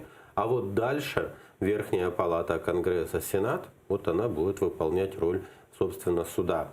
И там будет тоже вот процесс рассмотрения всех этих пунктов. Да, там будет участвовать, скорее всего, на каком-то этапе выступит перед Сенатом Дональд Трамп. И в итоге именно в Сенате будет вынесен вердикт, а в Сенате большинство контролируется республиканской партией. Но тут интересный нюанс в чем? Даже не нюанс, а интрига. Все ли республиканцы поддерживают Дональда Трампа? Потому что те свидетельства, которые уже на этапе, который заканчивается в Палате представителей, это были в том числе свидетельства от представителей республиканцев. Это и помощница вице-президента Пенса, и сотрудники Госдепартамента, и бывший помощник президента США по госбезопасности господин Болтон как-то вот намекнул, что он может рассказать еще то, что не слышали. Да? Поэтому вот интрига, то есть на самом деле сейчас вот интрига в том, будут ли какие-то новые удары по Трампу уже в этой части, и все ли республиканцы поддерживают его импичмент. На самом деле есть два варианта. То есть, скорее всего, по крайней мере, я склоняюсь больше к тому, что импичмента как такового не будет. То есть в информационном плане вот это разбирательство будут дальше использовать, в том числе республиканцы будут, кто-то из республиканцев будет также подыгрывать этому давлению на Трампа, дискредитации Трампа, но не до такой степени, чтобы объявлять импичмент, да, и в принципе он выглядит несколько бессмысленным, потому что вот уже начинается избирательная кампания. Если будет импичмент, ну, отстранят. Вот. Если вы, в чем смысл? Выбить Трампа из президентской гонки. Поэтому вот это вот главное последствие импичмента. И тут вопрос, захотят ли республиканцы избавиться от Трампа, то есть фактически сейчас судьбу Трампа решат республиканцы. А вот если вы отметили, что сейчас, возможно, будут новые удары по Трампу, как они могут отразиться на Украине? Конфликт вылез из-за Украины? На самом деле, смотрите, если допустим, что самый такой худший сценарий для Трампа, это когда в Конгрессе, в Сенате поддерживают пункты обвинения, говорят, что все, президент отстраняется от исполнения своих обязанностей. Это значит, что все полномочия сразу переходят вице-президенту до проведения выборов и до вступления в полномочия нового президента США уже по итогам выборов следующего года. То есть, что остается? Остается контекст, потому что все-таки Майкл Пенс, он представитель республиканской партии, то есть республиканцы все равно остаются при власти, а дальше выборы. И вот тема оказания или удержания помощи для Украины, она все равно остается. И по этой теме, даже если Трамп будет отстранен от власти, республиканцы вынуждены будут показывать, что они и политика Трампа это разные вещи, поэтому я думаю, что республиканцы будут стремиться показывать, что они поддерживают Украину. Да, Трамп был неправ, а республиканцы вообще-то поддерживают. И в каком-то смысле даже будет продолжать оставаться вот этот элемент соревновательности предвыборной между демократами и республиканцами относительно Украины, относительно поддержки Украины. Да. Поэтому независимо от того, будет ли реализован по факту импичмент Трампу, стоит ожидать, что вот элемент соревновательности по украинской проблематике, он все-таки будет гарантией того, что Украина в следующем году может получить какие-то даже бонусы, какие-то дополнительные виды помощи, либо какие-то бонусы по каким-то вот самим видам оказанной помощи.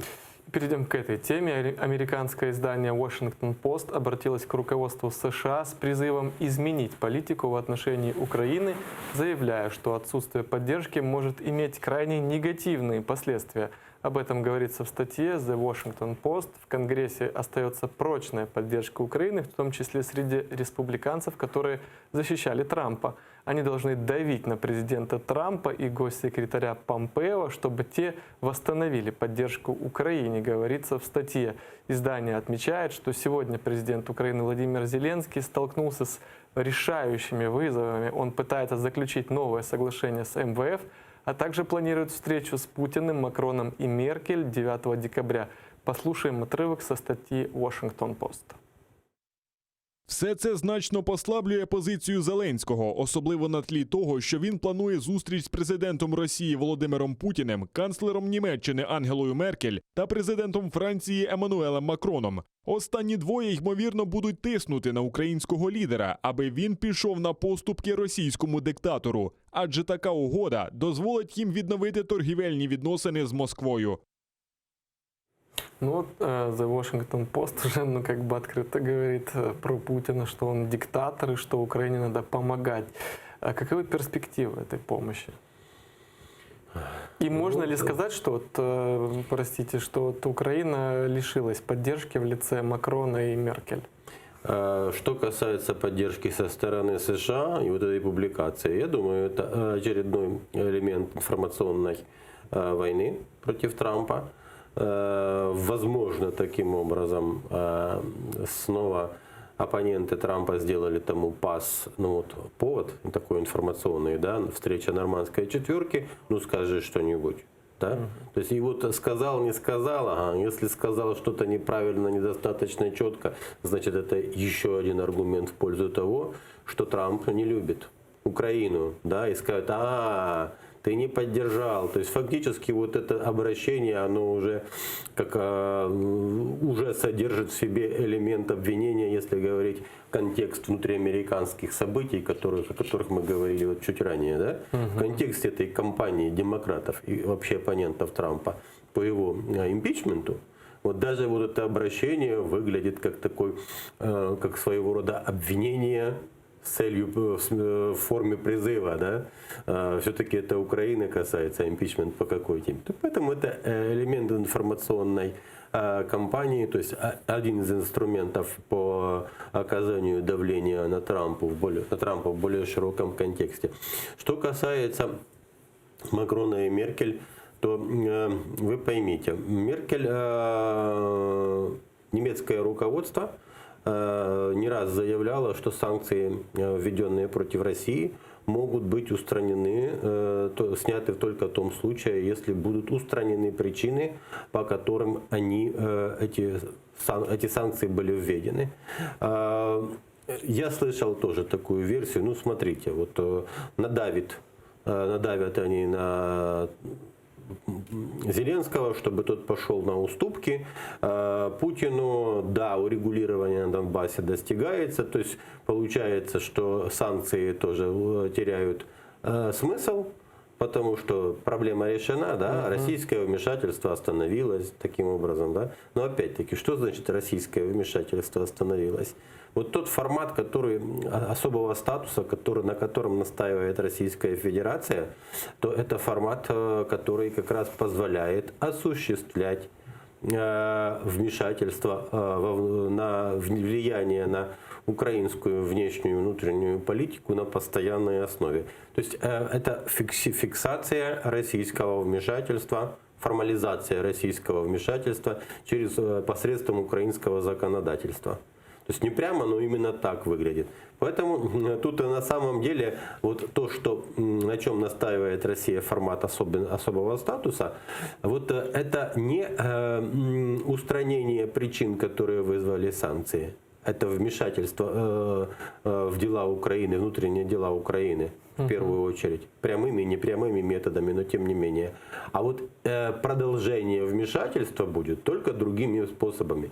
Кроме того, давить-то они могут, теоретически, да, гипотетически. Но на самом деле что они скажут? Давайте, Владимир Зеленский, а ну давай нам тот особый статус, на котором настаивает Российская Федерация.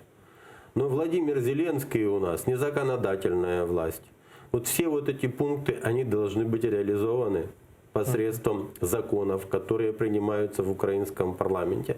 А украинский парламент этот статус не примет в том формате, на котором настаивает Россия. Поэтому какой смысл давить на Зеленского, если парламент не сможет принять? Ни сейчас, ни в следующий год. Нет в украинском обществе достаточной критической массы настроения избирателей и в парламенте, соответственно, количество голосов, которые бы пошли на такие изменения в Конституцию. Это, напоминаю, не менее 300 голосов в парламенте.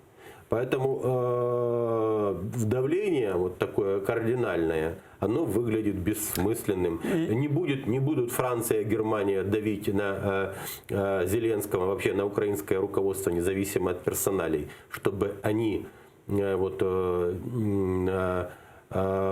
какие-то манипуляции сделали и этот статус проголосовали в парламенте.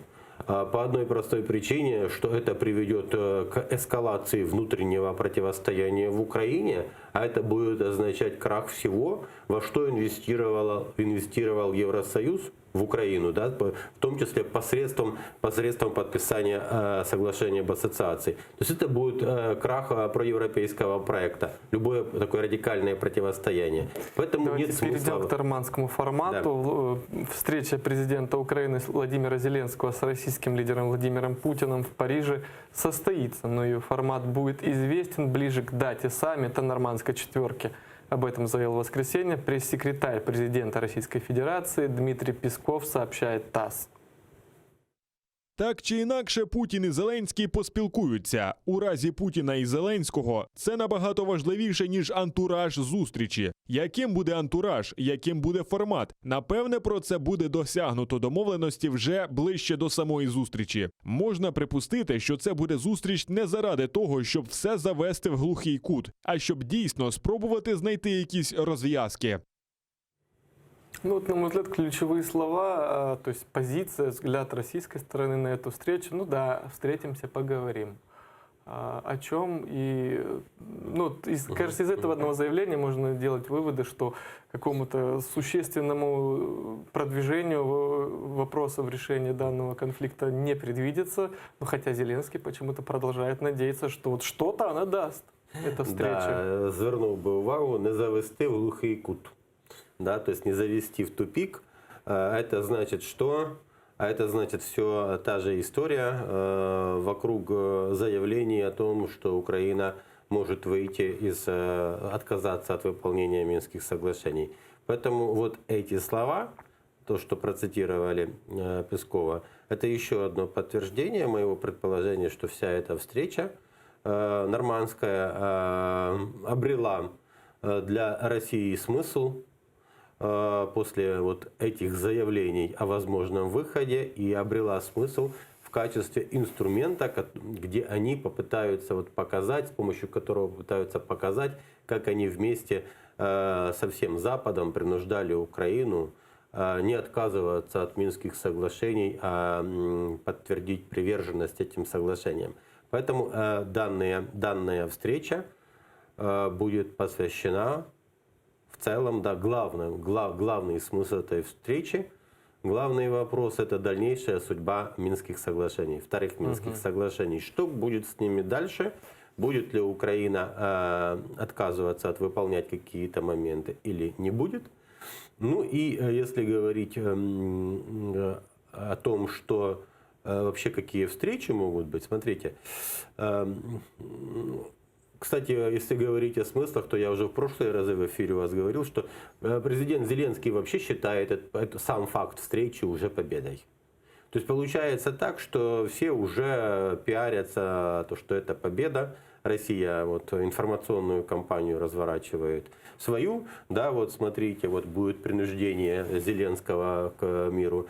На Донбассе, на неподконтрольных территориях, эти тоже на этом саммите пиарятся, выдают резонансные решения о границах Донецкой республики, Донецкой ДНР, да, после урегулирования. При этом, что интересно, зачем? Для того, чтобы продемонстрировать, что есть еще будущее у этого проекта, хотя на самом деле его нету. Медведчук в выходные запускает этот законопроект о внесении изменений, но там нету никакой ДНР, там отдельные районы Донецкой и Луганской области, вот этот особый статус, да? Зачем это делается? Вот фактически в эту неделю, последнюю перед саммитом, вкидываются информационные поводы для того, чтобы каждый смог заработать на этой теме. В России, в Украине, вот президент Зеленский, его оппоненты, Медведчук со своей партией, все на этом пиарятся. Реально, как я уже сказал, что не стоит ожидать каких-то кардинальных прорывов. Судьба будет, речь будет идти, то есть поговорили действительно о чем? О судьбе Минских соглашений, вторых Минских соглашений. Результаты какие возможны? Смотрите, коммюнике общеполитического содержания с заявлениями, что мы за урегулирование Минских соглашений дипломатическим путем и так далее. И в этот раз, возможно, будет зафиксировано на бумаге вот эти решения, которые уже будут по итогам нового саммита. То есть решение тактического плана. То есть чтобы не было как с прошлыми, да, вот один говорит, что вот этого достигли по поводу этой формулы Штайнмайера соглашения, а другой говорит, что это выдумка. Поэтому, чтобы не было каких-то вот разночтений на будущее, все-таки эти тактические соглашения по поводу разведения на новых участках каких-то обменов, каких-то групп, что-то еще. Вот они просто будут зафиксированы в виде протокольной бумажки, которую никто не будет подписывать. То есть документ, где будут перечислены, и все согласятся. Возможно, подпишут их представители трехсторонней контактной группы. То есть для того, чтобы не было разночтений. Вот, записали, вот это вот будет. Отдельная встреча. Опять-таки, снова, эта бумажка, она не будет иметь обязательного порядка в смысле юридическом. Это добровольные обязательства, это как меморандум, памятка. Просто фиксация существует для того, чтобы не было потом разнотолков, хотя, как правило, невозможно достичь таких формулировок, по поводу которых потом бы не возникали разночтения в толковании совсем. Так вот, санкции против России не могут снять, если Украина вдруг скажет, что нас те или иные пункты Минских соглашений не устраивают, и мы не можем их выполнять. Но санкции почему не будут сняты? Это отчасти с предыдущим вашим вопросом. механизм утверждения и снятия санкций в Евросоюзе – это консенсус. Даже если Макрон скажет, ну давайте мы немножко смягчим, есть в Евросоюзе группа государств, группа целая, как минимум 5, которые выступят против любого смягчения, то есть заблокируют.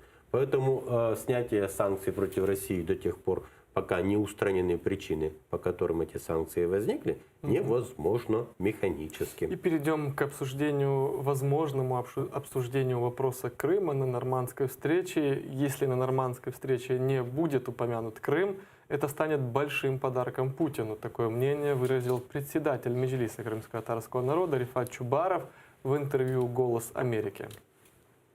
Останнім часом в його риториці слово «Крим» у зв'язку з нормандською зустріччю зникло. І ми це відзначаємо з великою тривогою, тому що розуміємо, що під тиском різних обставин, у тому числі і очікувань наших західних партнерів, зокрема Макрона та Меркель, і в контексті актуалізації питання про транзит російського газу через Україну, можливо, пан Зеленський не готовий виконати свою обіцянку. Нас це дуже хвилює, тому що ми розуміємо, що сама по собі відсутність згадки Криму, замовчування про Крим Путіним буде сприйматися як подарунок, як згода на те, щоб йому далі вже максимально закріплювати за собою Крим.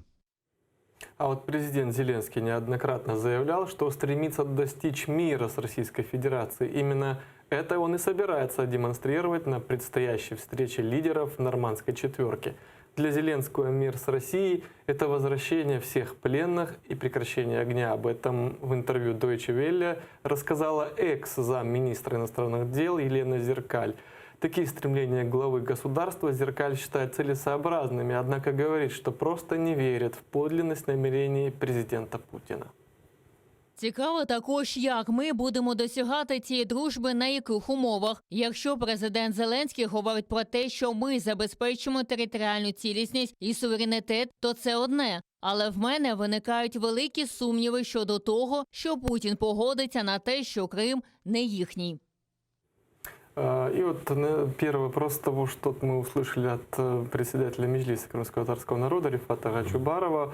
Неоднократно Зеленский говорил, что будет поднимать вопрос Крыма на нормандской встрече, но при этом чем ближе встреча, тем тише об этом упоминается. И Рифат Ага отметил, что неупоминание Крыма на нормандской встрече это будет практически подарком своего рода Крыма Путину. Как вы считаете, Зеленский все-таки осмелится заговорить о Крыме, либо же все-таки этого не произойдет?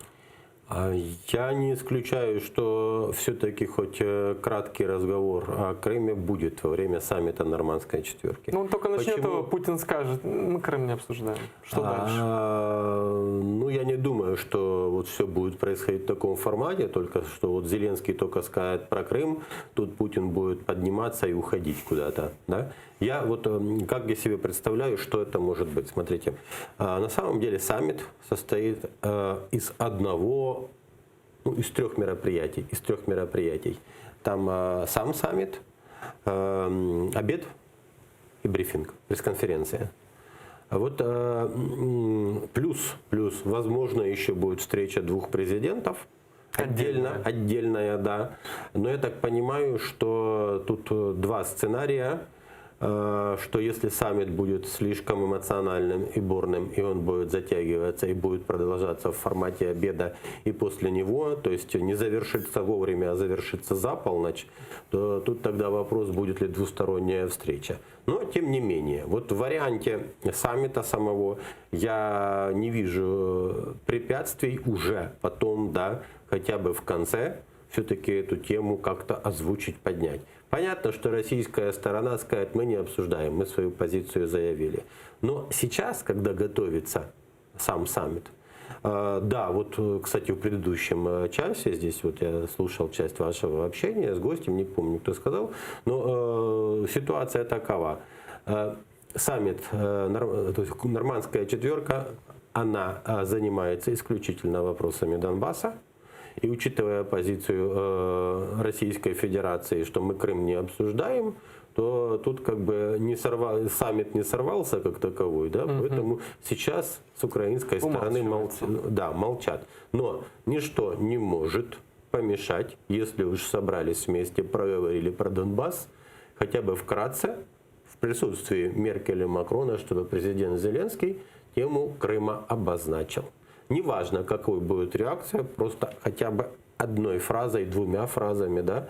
Тем более, смотрите, кроме Донбасса, там же опять-таки про эти корабли, да, вот, которые вернули. Все-таки так или иначе ничто не может быть препятствием для того, чтобы хоть вскользь эта тема была обозначена.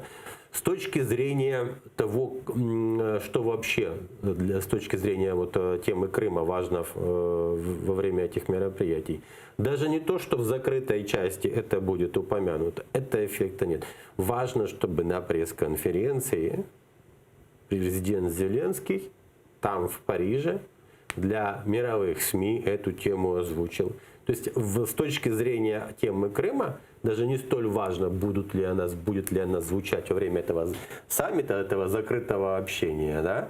Сколь вот во время либо отдельной встречи, о которой, скорее всего, будут говорить по газу, вот там это может тема еще быть озвучена хотя бы парой слов, да? Либо же вот еще лучший вариант, потому что переговоры, они тоже, встреча лидеров двух государств, она тоже может быть вообще без прессы. Да? А потом уже на пресс-конференции вот эту тему обозначить для мировых СМИ в порядке дня, в повестке дня мировой. Это гораздо важнее, чем говорить об этом во время самого саммита, который посвящен. Теперь идем к теме газа. Президент Турции Реджеп Таyyip Эрдоган заявил, что газопровод «Турецкий поток» будет запущен уже 8 января 2020 года. Об этом он сообщил 30 ноября во время церемонии открытия газопровода «Танап» между Турцией и Азербайджаном. Запуск газопровода «Турецкий поток» означает для Украины почти полную остановку транзита по южному направлению в Турции, сообщил ранее директор компании «Оператор газотранспортной системы Украины» Сергей Макагон. И вот здесь вопрос возникает. Вот вопрос газа, он такой краеугольный становится. Он становится очень ставящие Украину в неудобное положение. То есть, с одной стороны, с севера идут строительство Северного потока-2, тут уже турецкий поток почти вот запустился вот 8 января, как сообщил газом президент. Заполняют, да. Да, заполняют Европу, и Украина остается, как говорится, у разбитого корыта. То есть, как выходить с этой ситуации в Украине? Ну, не совсем у разбитого корыта. На Ангелу Меркель, на Германию давили, и германское руководство давало гарантии, пускай на словах, но давало гарантии, что потоки эти не угрожают транзиту Украины, и что Германия будет настаивать на том, чтобы какая-то минимальный объем транзита, недостаточный для того, чтобы система газотранспортная украинская существовала, вот будет сохранен. И, по крайней мере, Ангела Меркель свои обязательства, по крайней мере, на словах сохраняет. Именно с оглядкой, с учетом этого аспекта, то есть фактора Меркель, фактора Германии. С одной стороны, мы видим, что создается еще один обходной маршрут, Северный поток-2, но с другой стороны, в комплекте, в пакете все-таки есть какие-то политические гарантии со стороны Германии. Можем ли мы отказаться от транзита, вот так гордо сказать? А зачем мы тогда призывали давить на Германию, всю эту кампанию по блокированию Северного потока, проводили с тем, чтобы не допустить прекращения транзита через Украину. Это будет непоследовательно. Что касается турецкого потока. Да, еще значительная часть поставок газа в Европу будет идти мимо территории Украины. То есть вообще-то ситуация такая, что весь газ, который поступает в Европу не через территорию Украины, неважно, это турецкий поток, северный поток, или это кораблями по морю переправляют из Америки откуда-то, из Катара. Он идет не по территории Украины. То есть все, что не проходит через территорию Украины, увеличиваются поставки, да? Хоть по морю, хоть как, они уменьшают потребность в транзите через Украину. Поэтому очень сложная ситуация. Что касается Реджепа Таyyипа Эрдогана, У меня неоднозначное отношение к нему. Вообще-то я восхищен его политическими достижениями. Фактически последний год, вот этот год я бы назвал Эрдогана даже среди тех, кто в номинации «Человек года». Фактически можно Эрдогана критиковать за что-то, но именно этот год показал, что Турция уже переросла роль регионального лидера. То есть он настолько высоко поднял международную роль влияния Турции, что он теперь на равных... В чем это проявляется? А он вот спаррингует, он с Путиным спаррингует, да? Что Путин с ним может сделать? Сирийская политика этого Путина увязла в Эрдогане. Да, Эрдоган извинился за сбитый тот самолет. Да, пришлось терпеть с этим эмбаргом. Но в итоге что? Он затянул на свою территорию этот поток. Теперь что? Россия оказалась из-за этого потока связана с Эрдоганом, то есть его условиями, да? То есть фактически, ну что, помидоры не сгниют в один год, но они в следующий год тут. А какие санкции может еще? Северный поток будет, вернее, Южный поток будут разбирать россияне, да, чтобы наказать Эрдогана? Нет. Атомную станцию, фундаменты, все, что будут разбирать? Нет, деньги вложены. Поэтому с помощью вот этих проектов получается так, что Эрдоган связал интересы Путина и получил механизм влиять на Путина, более эффективно спарринговать с ним в политическом смысле, с НАТО, с Евросоюзом, с отдельными европейскими государствами, с Соединенными Штатами. То есть фактически вот Эрдоган превратился в главного покровителя антиасадовской оппозиции в сирийских делах, да?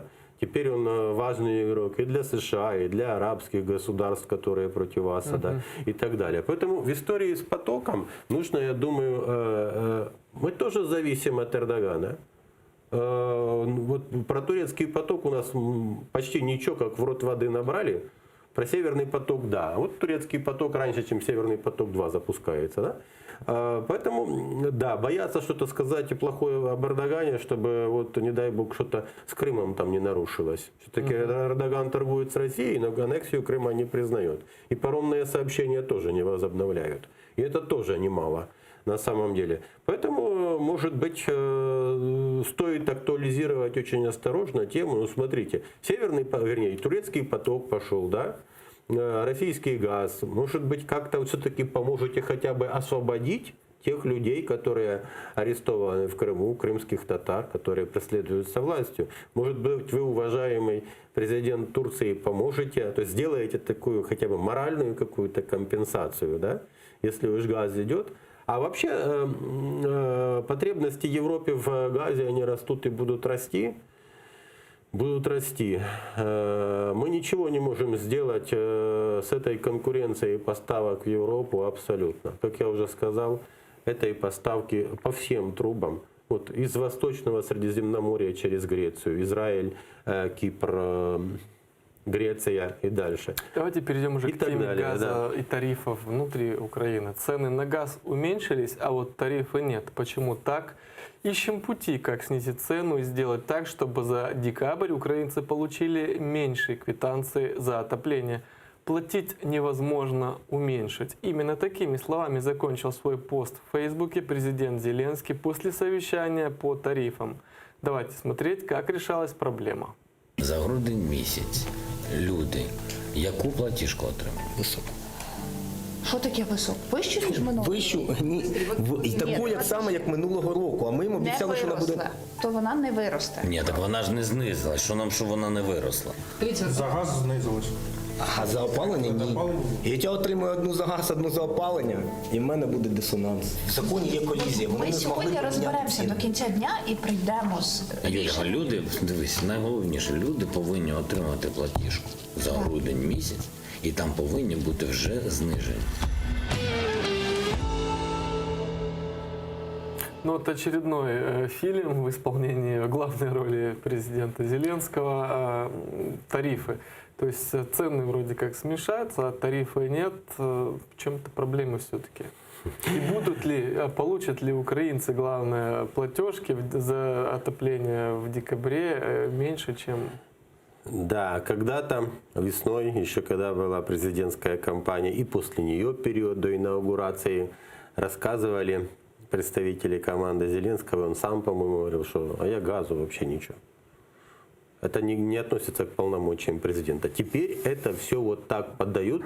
Значит, да, вы сказали фильм, это однозначно кино, чтобы понимали все зрители. Вот смотрите, обратите внимание, что съемка велась с нескольких позиций. То есть как изначально несколько камер, которые были синхронизированы. Это было как съемка или программы телевизионные в павильоне, вот эти шоу, когда многие камеры, либо как кино, да, и заготовки. То есть все, что было сказано, это выглядит как заранее составленный сюжет. Да, прописанный сценарий. Гончарук сказала, вот было бы неплохо, чтобы этот президента подать. То есть такое слушайте, верноподданничество тут в этом фрагменте, который вы показали, нету. Это демонстрация вообще вопиющая. Вообще-то у нас есть разделение власти на 3 ветви. Исполнительная власть — это Кабмин. И вообще-то это ветвь власти, независимая от президента. Кабинет министров, исполнительная власть, законодательная, парламент, большинство и судебная. То есть получается так, что в нашей нынешней ситуации и большинство парламентской Кабмина, они оказались марионеточными. Вот эта марионеточность 2 ветвей власти, особенно одной, мы увидели в этом ролике. Вот то, что показали люди, которые не разбираются в политике, в праве, в государстве. Вот они показали кино, но они на самом деле упустили много моментов. Ну и главный смысл этого всего, что вот все они стоят уставшие, замученные, да, там еще показывали, когда Богдан подтягивается, откровенно сидит. Вот они простые люди, вот они денно и ночно, президент думает о народе. На самом деле, сама тема выглядит как кормить завтраками. То есть обещаниями. Кормить обещаниями, что вот будет когда-то. Потому что сейчас они вряд ли что-то смогут снизить. Но они показывают, что вот президент думает об этом. Вот это главный смысл. Президент об этом думает, а решения нету. Все. И еще раз.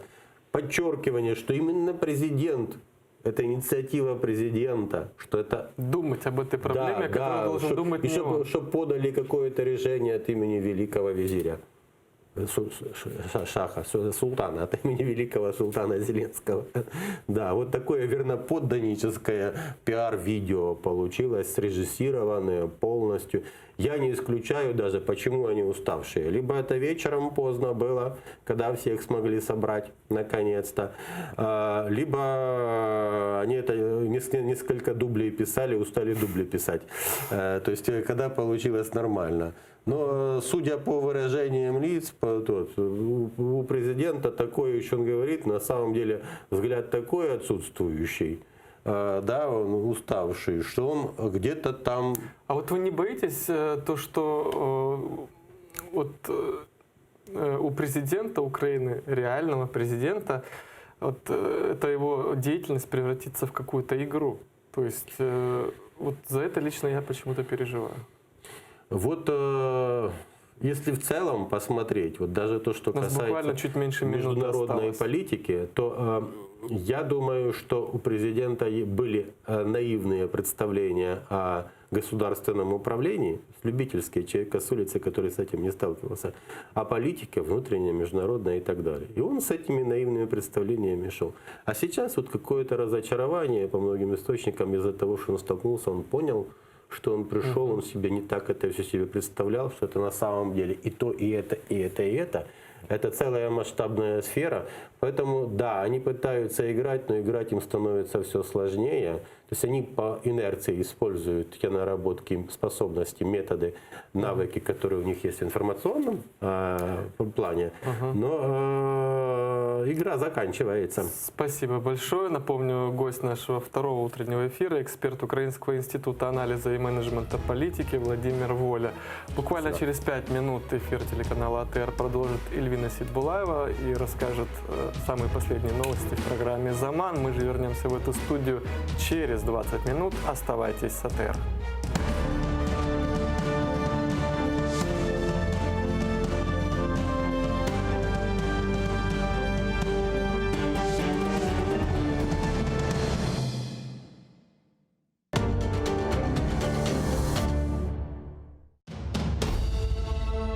Почему Саадет Герай I стал для своих подданных противоречивой личностью?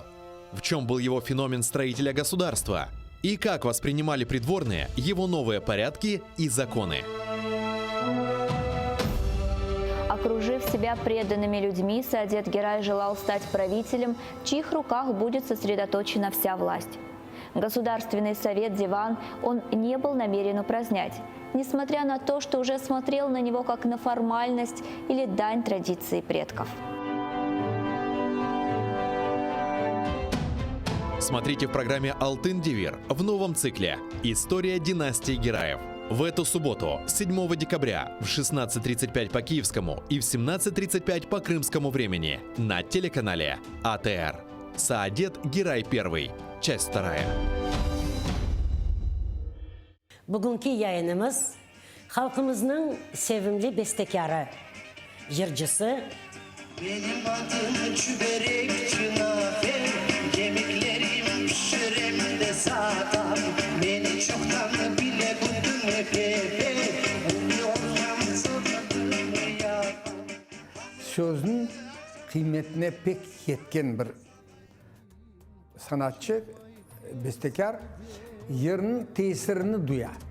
Bahçesaray aralıklar, yaşlığım sizden bağım. Alçak yüksek evleriniz aklımda kaldı. Edip Bahçesaraylı hakkında.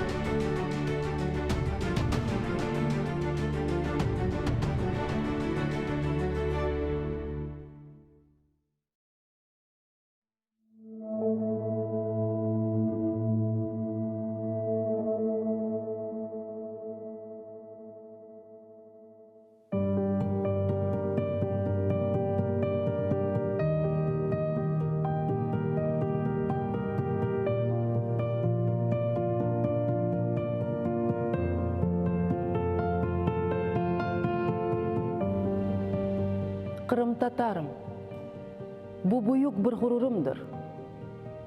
Қырым татарым, қатырам ecdadımdan miras olgan gayret. Қырым татарım, ақ cesur қалқым, көргенсің sen nice bela ve felaket. Көрдің icret, akaretler, ama yıkılmay. Baş egmey, erşege karşı turdun. Namusuna iftiralar töktüler. Lakin temiz ve paktır Kırım Tatar adım.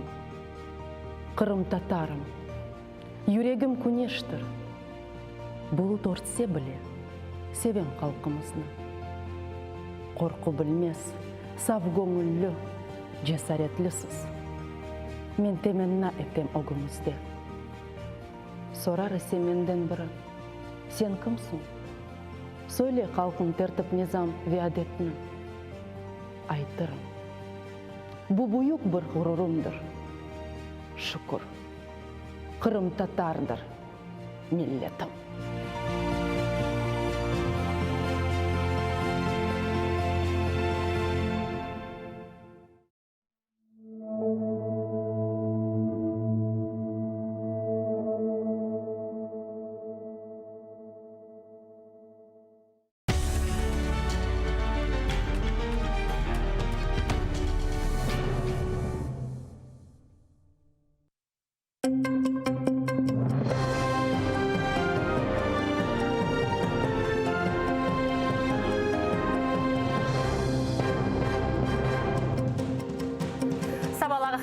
Канун башы декабрның екасы базар әртесі эфирде заман студияда сізлер үшін Эльвина Сидбулаева чалыша. Милимешіс президент Володимир Зеленскийден Нарман форматында кечіріліче Корышев эснасында Қырым меселесіні көтермеге талап етті. Чүнки мешіс рейсі Рифат Чубарының сөзлеріне көрия, сонки вақытларда Девлет Юлбашчысы Ярамаданын азат етілі вақында айтмай. Егер Парижде президент дүния оғынды Украинанын вақтынча ишғал етілген Қырымнен алақалы мевамыны илан етмесе, демек Украинанын территориаль дезинтеграция башланды демек мүмкін деп қайдетті. При принятии какого-то итогового документа по встрече, там обязательно необходимо употребить фразу, что решением проблемы взаимоотношений между Россией и Украиной должно быть полное восстановление территориальной целостности Украины в международно признанных ее границах. Но я бы думал очень нецелесообразным отдельную встречу тет-а-тет Путина и Зеленского. Потому что мы имеем дело с лжецом, с коварным врагом. Поэтому очень важно, чтобы здесь было присутствие западных стран тоже. Російська сторона буде інтерпретувати умовчення Криму чи промовчення про Крим як таке, що нібито Україна вже погоджується з втратою Криму. Не треба давати цим російським агресорам такого шансу. Штамплару манипуляция ве мұқайтлық Украина тыш ішлерін әзірлігі Россия Девлет Думасының елбашчысы Вячеслав Володинның сөзлеріні более затлады. Тыш ішлерін әзірінің муавина Василий Боднар, Россия Мемур, Украина күчу халықларының дискриминация ақында айтқанда, более етіп олар дүния жемиятыны өз федерациясында олған проблемаларына диққат четмерден ибарет олғандыр. Бұйық диаспоранан бірде-бір Украина мектебі жоқ. Ижал етілген Қырымда Украин тілі очаларының дерс сәтлері қысқартылуы, Москвада екене Украин китапханесінің қапатылуы Русия Федерациясының керчек юзудыр. Вячеслав Володин, Қырым-татар коллаборанты Руслан Бальбер Бірлескен милитар тәшкилатының форумда шығышта бұлынғанда, Украиналы файлері она кедер еткеніне ачуланды. Володин ресми Киевны мили азылықларыны зұлымға орағанындан қабатлады, Украина дағылмасына қоқызды. Відволікти увагу світової громадськості від політики утисків і залякування Кремля на тимчасово окупованих територіях України, а також всередині Росії. Російські окупанти системно знищують українську та кримськотатарську освіту на тимчасово окупованих територіях України, зокрема в Автономній Республіці Крим. За майже 6 років окупації у 76 разів зменшилася кількість учнів у Криму, які навчалися українською мовою. З 13 тисяч учнів залишилося всього лише 172 учні. Европа ве Евроатлантик интеграция меселесі бойынша Украина башына Зиранан Майвина Дмитро Кулеба Россия Девлет Думасы елбашчысының сөзлеріні күшлі бір шекілдеттен хитетті. О Твиттер сәйфесінде кешкен асыр башына айт Украина харитасының дырчетті. Анда Россия Федерациясы незаретінде Украина этник территорияларыны бұлынғаныны қайдетті. Володін погрожує виходом областей із складу України. Вимушений його засмутити. Ніхто нікуди не вийде. Натомість готові прийняти пару областей РФ для відновлення історичної справедливості, демократичного управління і запровадження європейських стандартів життя. Қырым бірдемлігі тешкілаты бұл сеферін кезлевде топлашты. Бұл тешкілят ішғал алтында мейданға кетірілді. Оның мақсады Русия тарафындан ішғал етілген Ярамадада Қырым татарларға низбетен япылған басқыға яда басқы вақтында қоранталарына ярдым көстермектір. Тешкілатқа адвокатлар, жемат файлері ве журналистлері кірі. Ербін Корышев ішғал етілген Қырымда ойдырылған ве қанунсыз қабатланғанларға дестек көстермектір. Оларны қорчаламақ ве проблемаға диққат әрілмақтан ибареттір. Тәсілеті жәлев қамызда екеетілі. Махкеме отырышывларының өлченген вақыт кешкен айда ижрачилер Қырым татарларға низбетен Қырым махкеме кешірді. Яны елға Кремль басқычы машинасы дабын қайш үкім чықармаға hazırlана. Оларның эксереті терроризмді қабатла ве uzun yıllarға писханеге қапатув. Қырым бірдемлігі невбетеке отырышывға топланды. İnsanlar ижғал етілген Ярамаданын чешет көшілерінден келді. Олар өз дертлерінен пайлашып, дигерлеріне ратсызлаған проблемаларını dinlediler. Он там не мог ни сесть, стоял всю дорогу. Это был очень тяжелый путь, пока не доехали до Краснодара.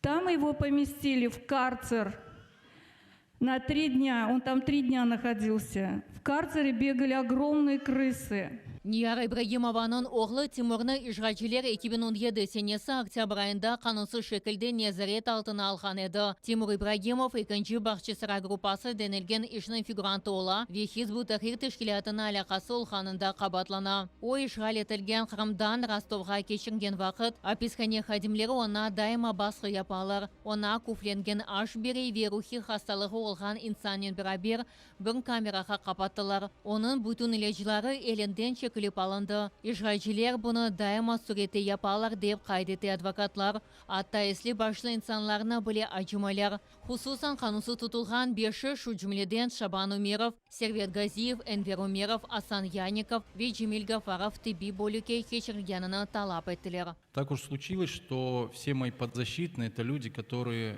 годятся мне в отцы. Ну, и Эдем Ага Смаилов, и Олег Приходько, и Умеров Шапан Ага.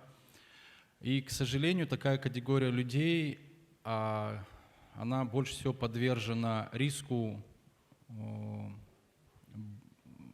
получить проблемы со здоровьем. Адвокатлар Қырым татарларына екімлер бақсын деп төлекесізлік меморларына ариза яздылар. Ама Русияның басқы системасы инанылмас ве мысқылы жібір системадыр. Олар башқаларына яздырарақ. Есапта сессия мабіслер ойзадындан язды дирек тиби тешірімні рет еті деген аризаларны адвокатларға ве солярына yola екен. Қырым татарларына низбетен ижғачилер басқы япса біле, олар бір-бірлешіп, оларынан сесі ол тішібісіні амелге кешірділер. Мабюстердің соляра ве дослара бұтын дүнияға ақиқатны білдірділер. Марафонға ижғал етілген Қырымнен бірабер Украинаның қыта қысымы да қошылды. Но когда крымские татары выходят в защиту крымских татар, это естественно.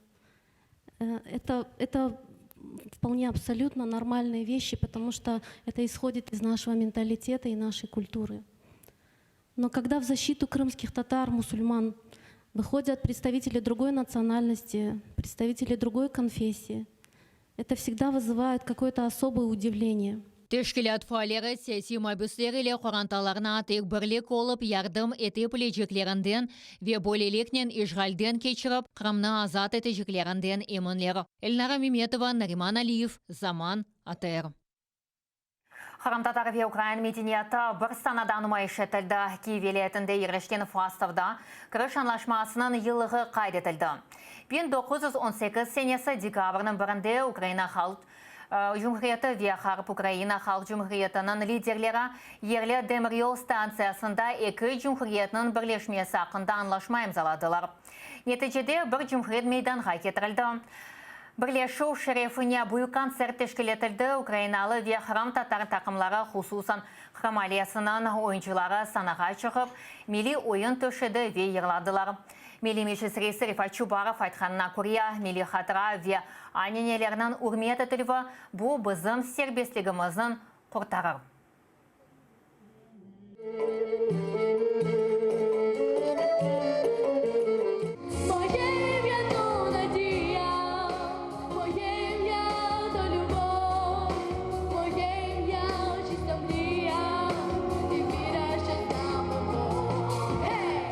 Гарантію того, що цього не буде, збережеться кримсько-татарська нація, збережеться Україна, включно з Кримом. От гарантією є те, що тут, в Фастові і по всій Україні, люди пам'ятають своїх попередників. Нам зараз головне, щоб оце пробудження українське сталося якомога скоріше і щоб воно було таким монолітним.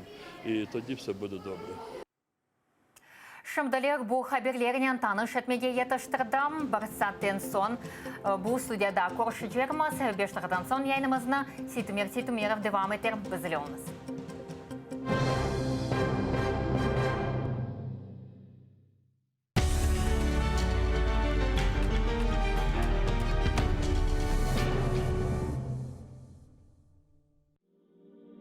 Пророк Мухаммед, да благословит его Аллах и приветствует, сказал: «Каждая умра после предыдущей служит искуплением совершенных между ними грехов.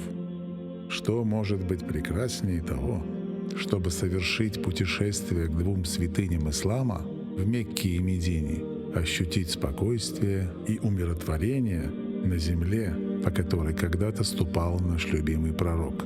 Да благословит его Аллах и приветствует. Ведь умра является искуплением от грехов и средством от бедности, а по мнению некоторых ученых, она является даже ваджибом. В священный месяц Рамадан умра по награде приравнивается к хаджу. И не забудьте про награду в мечети пророка. Да благословит его Аллах и приветствует. Откройте свой путь к Каббе вместе с Кабайоло.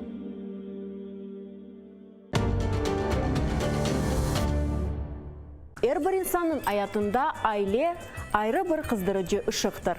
Бүгін де ышық вет sevgi ile толы Құрантаны зиярет етмек үшін Бақчысарай шеріне yol алдық. Эдем аға Дудаков өз Құрантазыларының енді бізні беклей. Селам алейкум Эдем аға. Алейкум селам, хош келдіңіз. Ускутлю тек ускутлюге evlenmek керек. Уақыттар насыл oldu da alıştalı aldı. İşte o nasıl oldu? Anası tuvaklıydı. Evet. Türk dünyası pek büyük ve o dünya inkişaf gelecek bu devletlerin menbeleşim yüksek derecede olacak. Onun için Türk dillerini bilmek gerek. Bu Kırım Tatar dilimiz. Kırım cennet değil dostlar. Siz cennetke kızmanız. Hallandırıp balandırıp yalan resim sızmanız. Milli hareketin prensiplarından bir vakit kaydım. O ekspedisiyaya varganda aytdım Uskute Musallada evimiz var idi. Caminin yanına onu çıkarıp veriniz. Yani babanız yaşayan ev bu resimde. Bu kanası yaşayan ev işte bu azizlerin yanına. Aileniz samimi, musafirçen ve hep böyle devam etsin. Sizge de çok yıllar devamında beraberlikte böyle donatılgan sofra başında vaktini geçirmeye Allah kısmet etsin.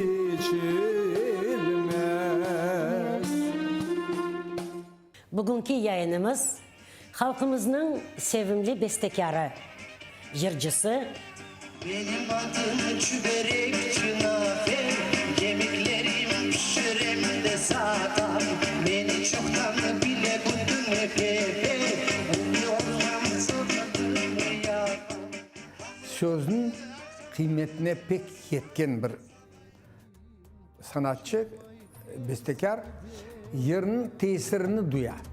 Bahçesaray aralıklar, yaşlığım sızdır bağım.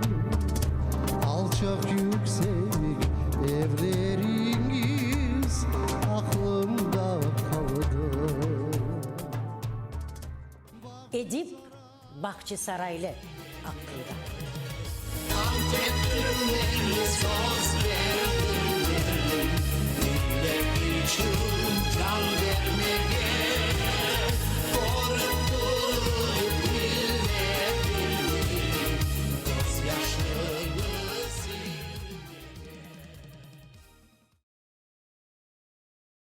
Как и все крымские татары его поколения, он рано узнал, что такое голод, лишение, смерть. Рано начал работать и одновременно учился. Причем учился хорошо. По окончании педагогического института учительствовал, писал стихи, активно участвовал в национальном движении крымско-татарского народа. А во время знаменитых московских акций крымских татар 1987 года стал одним из признанных народных лидеров. 6 декабря нынешнего года ему исполнилось бы 85. Эскендер Фазыл – педагог, поэт, ветеран национального движения крымско-татарского народа. Смотрите в субботу, 7 декабря в 17:30 по Киеву и в 18:30 по Крыму в программе «Тарих Седасы» с Гульнарой Бекировой на телеканале АТР.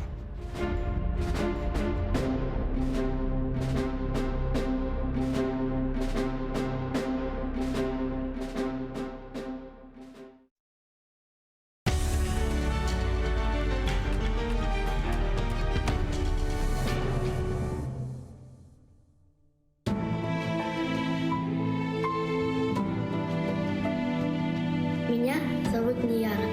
Моя семья вынуждена была покинуть Крым.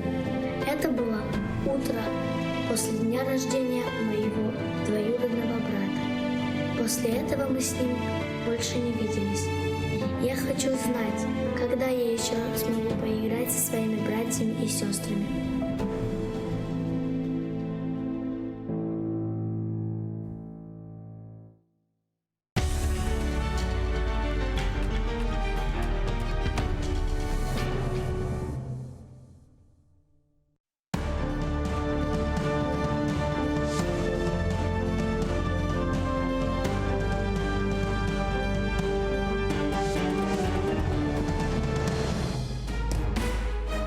Assalamu alaikum, sabahlar hayırlı olsun. ATR telekanalının yayınları devam etti ve siz için stüdyoda men Seytumerov çalışam.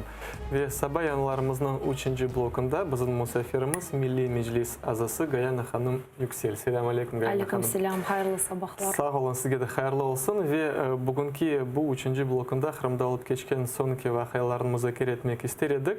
Ve birinciden böyle haber geldi haftanın sonunda Kırım'da yanıdan Kazak cemiyetleri yarımadanın devrecilik edecekler böyle haber çıktı. Demek Kazak böyle cemiyetleri matbuat vasıtaları haber etkeni gibi 40'tan ziyade daha var Kırım Yarımadası'nda ve şimdi onlar böyle pasif şekilde özünü alıp baraydılar ama şimdi MVD tarafından onların da patrul yapmağa şehirlerini çağıracak ekenler. Böyle haber var. Aslında bu akta böyle Sergey Akimov Kırım Kazak Cemiyeti'nin yol başçısı nasıl fikirleri, niçin onlar bunu yapacaklar? Geliniz dinleyik.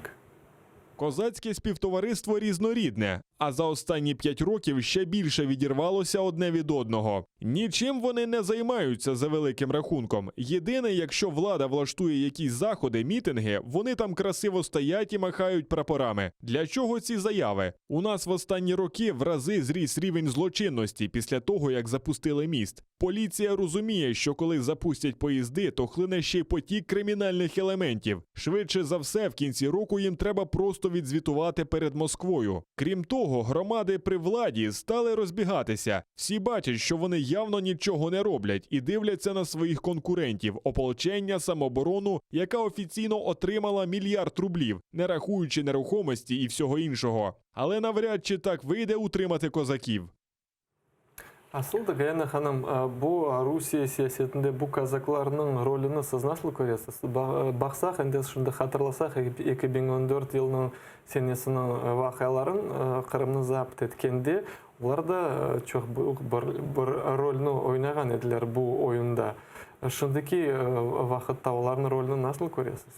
Yani bu anlam көргеніме көре bir legalleştirme bir yoludur. Yani bu Kazaklar, ополченцler, самооборона, çeşitli cemiyetler bir şekilde hukuki sahasına girmeye tırışırlar ve bu yollardan birisi.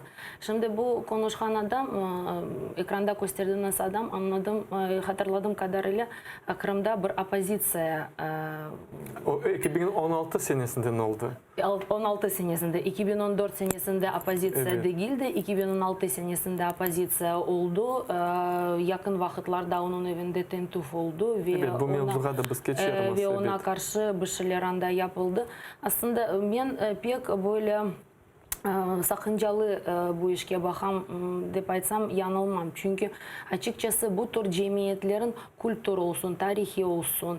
Yani ondan son tarihte olan da sonra kurulan olsa onların asla ve asla MVD, polis, diğer devlet bünyelerin, devlet strukturaların işlerini yapmaya hakkı yoktur. Çünkü bilirsiniz mi bu tür şeyler nasıl yapılır, nasıl kurulur, ona ayrıca bakmak gerek. Bir kereden kim onu kurar, nasıl bir şekilde bu teşkilat özüne alıp var, bu ayrı bir mesele. İkinci, şimdi bir devlet varken anda, de facto anda Rusya ve Rusya özün varlığını anda ispatlay, bu benim yarımada değil ve her şeyi ben kontrol edeceğim de payta. Bunun üstüne da başka bir teşkilatlar onun vazifesini yapacak, pek doğru değil. Ayrıca 2014 senesindeki vakyanı biz hatırlayımız. Askerlerden başka Kırım Yarımadası'na birçok böyle teşkilatlar kırdı. Serbskiy çetniki, çeçenskiy naемники, bilmem Donskiy kazaki, zaten Donskiy kazaki Kırım'da vardı. Ta 2012-2013 senelerde Kırım'da çeşit türlü tedbirlerini alıp varaydılar. Gerek olsun lager, kamp yapaydılar, gerek olsun merkezde toplanıp böyle yürüyüşleri, numayişlerini organize eteydiler. Biz anda gazeteciydik, çalışaydık, keliydik, soraydık, niçin siz mındasınız? Bir de dikkat etiniz, o zaman bunu yaparken ellerinde Rusya bayrağı vardı. Rus bayrağının Ukrayna Yarımadası'na gelip anda çeşit türlü şeylerini aytaydılar. Şimdi biz soraydık, niçin siz mındasınız? Hangi amaçla siz mında bu tedbirlerini alıp varasınız? Verilgen cevap представитель казацкого войска Донского verilgen cevap bizim Rusya'dan başka düşmanlarımız yoktur dep aytaydı.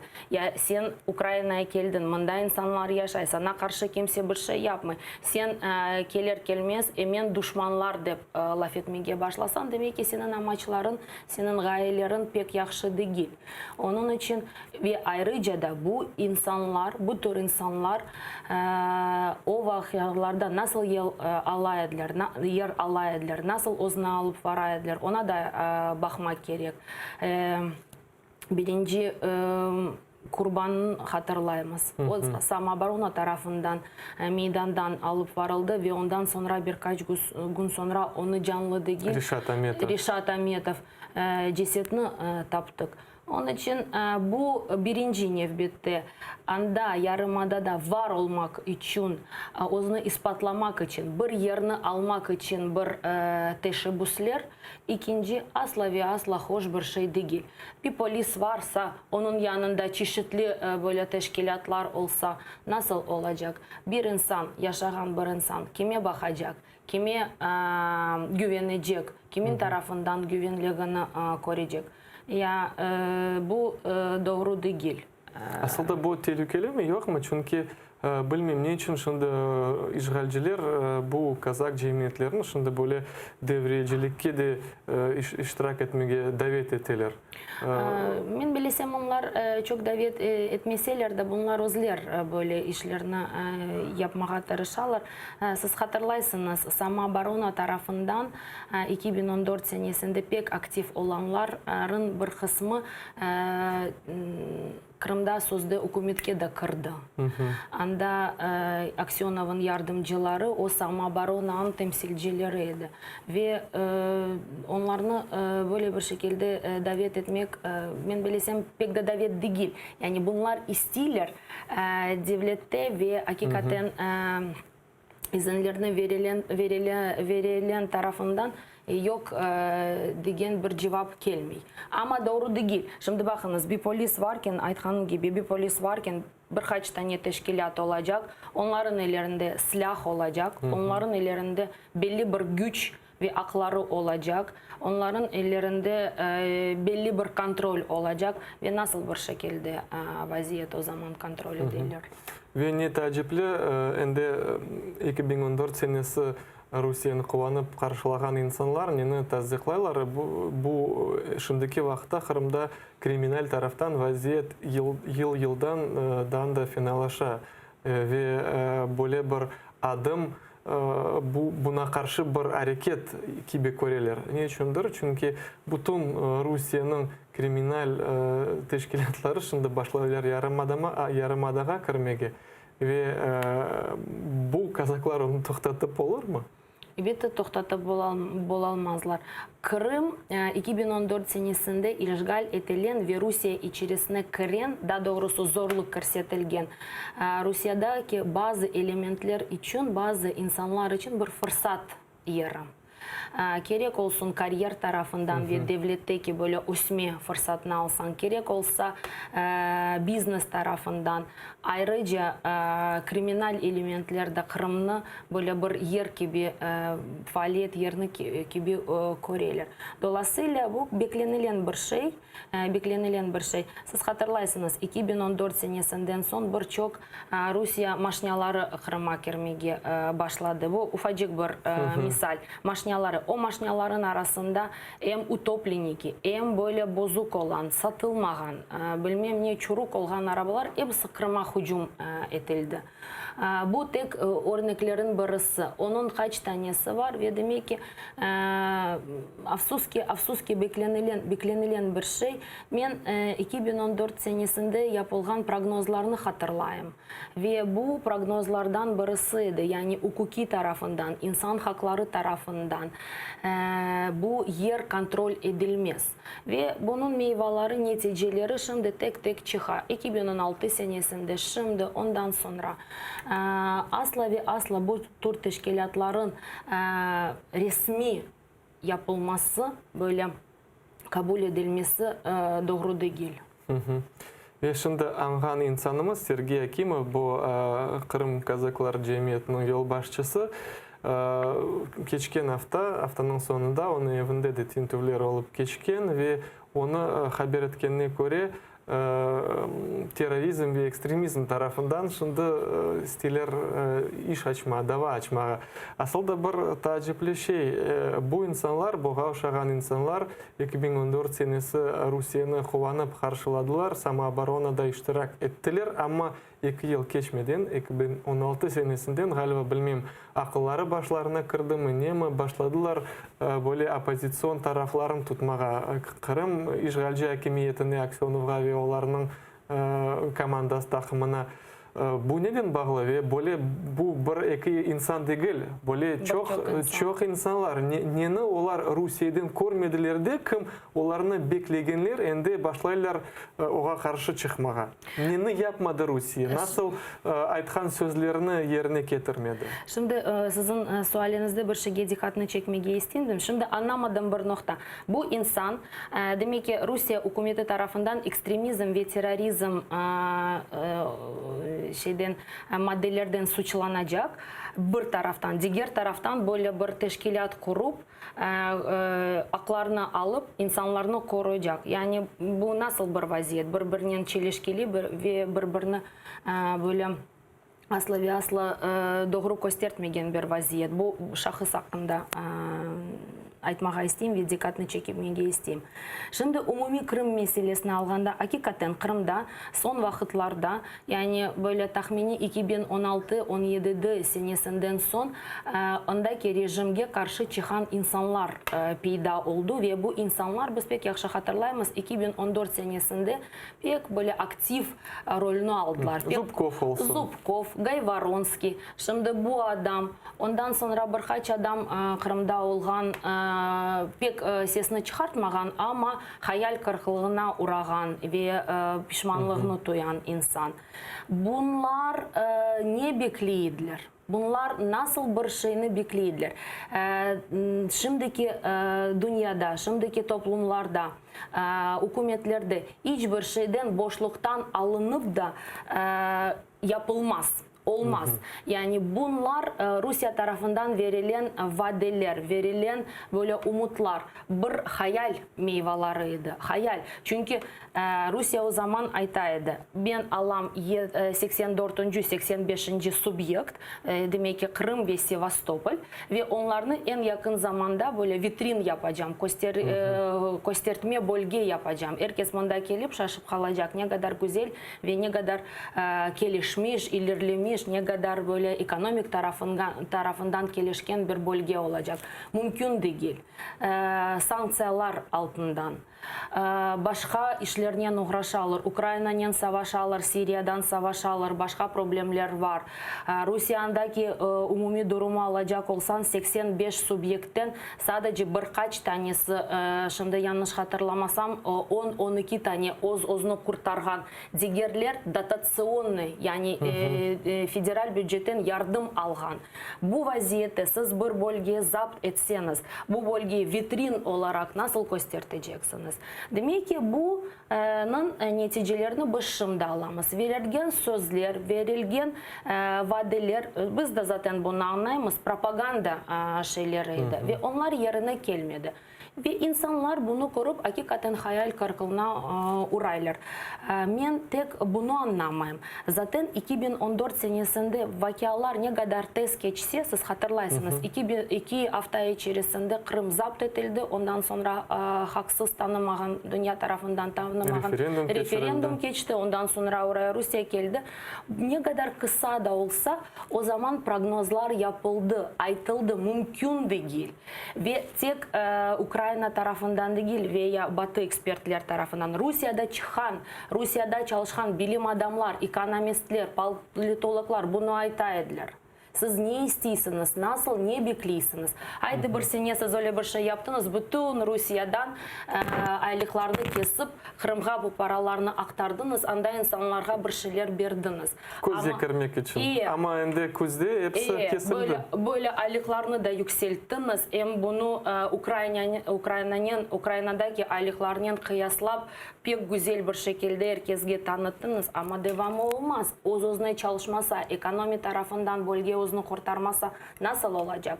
Ve Akimov olsun, Gayvaronski, Zubkov pek kullangan, anda avtobuslarını bergen, Rusya karşı çıkan, ben onların üstüne arslanlarını ciberirim, benim arslanlarım onlarını parçalar degen insan, elbette şimdi belli bir noktaya gelirler, gözlerini açarlar. Ben tek onu Da böyle insanların cedvelleri çoklaşacak yok mu yakın vakitte? Onu aytmağa istedim. Ben böyle merakla bakam ne vakit.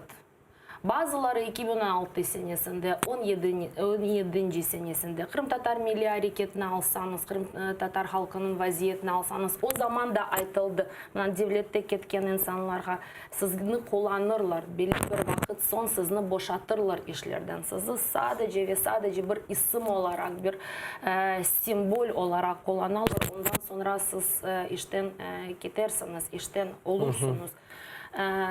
Tek ve hakikaten öyle oldu birçok insan için ve şimdi onu aytmağa isteyeyim, bekleyeyim sadece bakam nasıl bir şey olacak.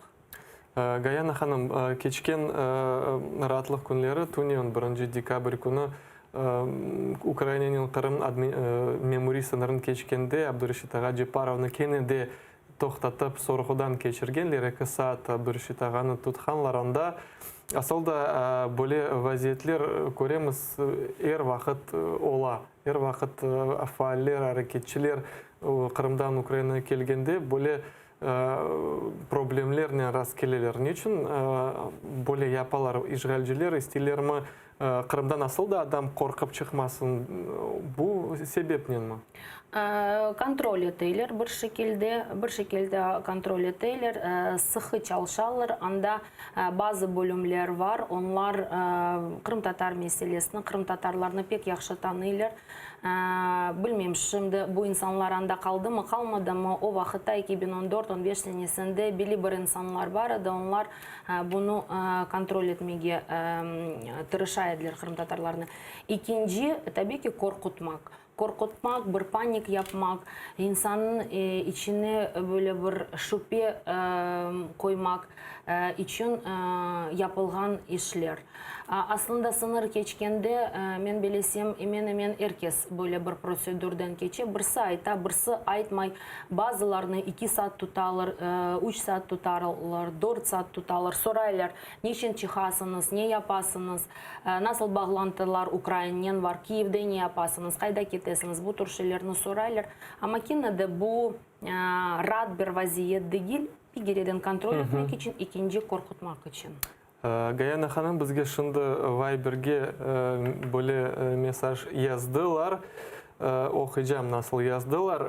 Я мать политзаключенного Примова Нури, который 5-й год отбывает свой срок в Марий-Эл. Осталось 2 месяца, и его без конца сажают в ШИЗО. ШИЗО – штрафной изолятор. В сентябре сидел 10 дней, 23 ноября опять посадили на 7 дней и тут же продлили еще на 7. Теперь посадили в камеру земляным полом и без отопления. Убить хотят? Вопросы. Я объявила голодовку, пусть прекратят издеваться над моим сыном. Бо Нури Примовның анасы более мектуб бізге язды. Білеміз 2 ай қалды, бұл бірінші Ахяр группасы чықмаға керек, енді чүнки 5 ел, екісі 5 ел алған еді апыз жазасы, ол бітежек январь айында.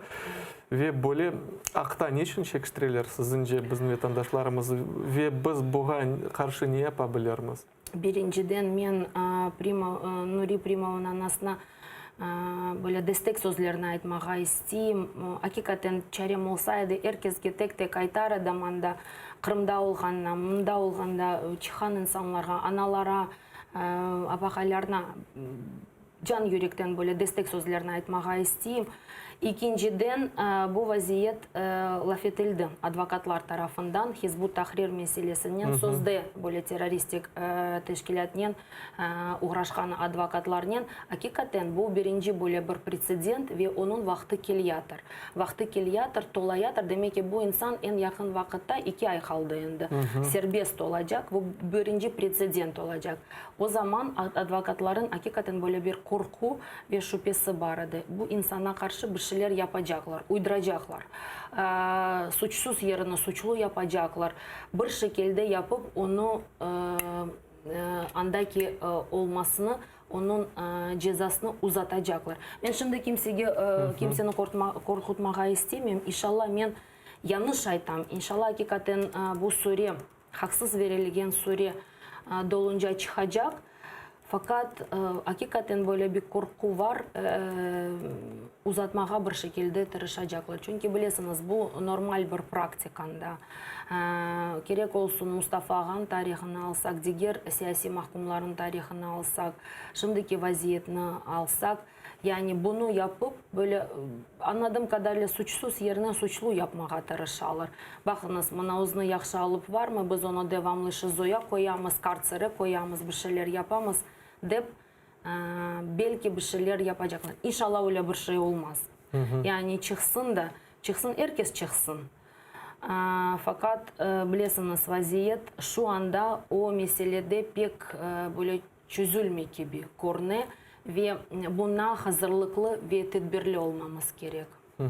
Asılda bilgenimizge göre şimdi bu баларға karşı böyle yanı bir karar çıkarmak isterler. Onlar hapiste 5 yılın oturdular ve şimdi 8 yılga herkesge isteler yapmağa böyle nasıl derler испытательный срок. Demek onlar ne Kırım'dan çıkıp olacaklar hem de bilgenime göre ay galiba ya da birkaç kere ayda barıp poliske bir sorgu geçireceklerim. Neme böyle yanı bir kanunlarga herkes bekleyedi. Olar şimdi çıkacak da mında çıkarlar ve asılda aytarlar bir nasıl olup geçtiği şey bu 5 yıl devamında.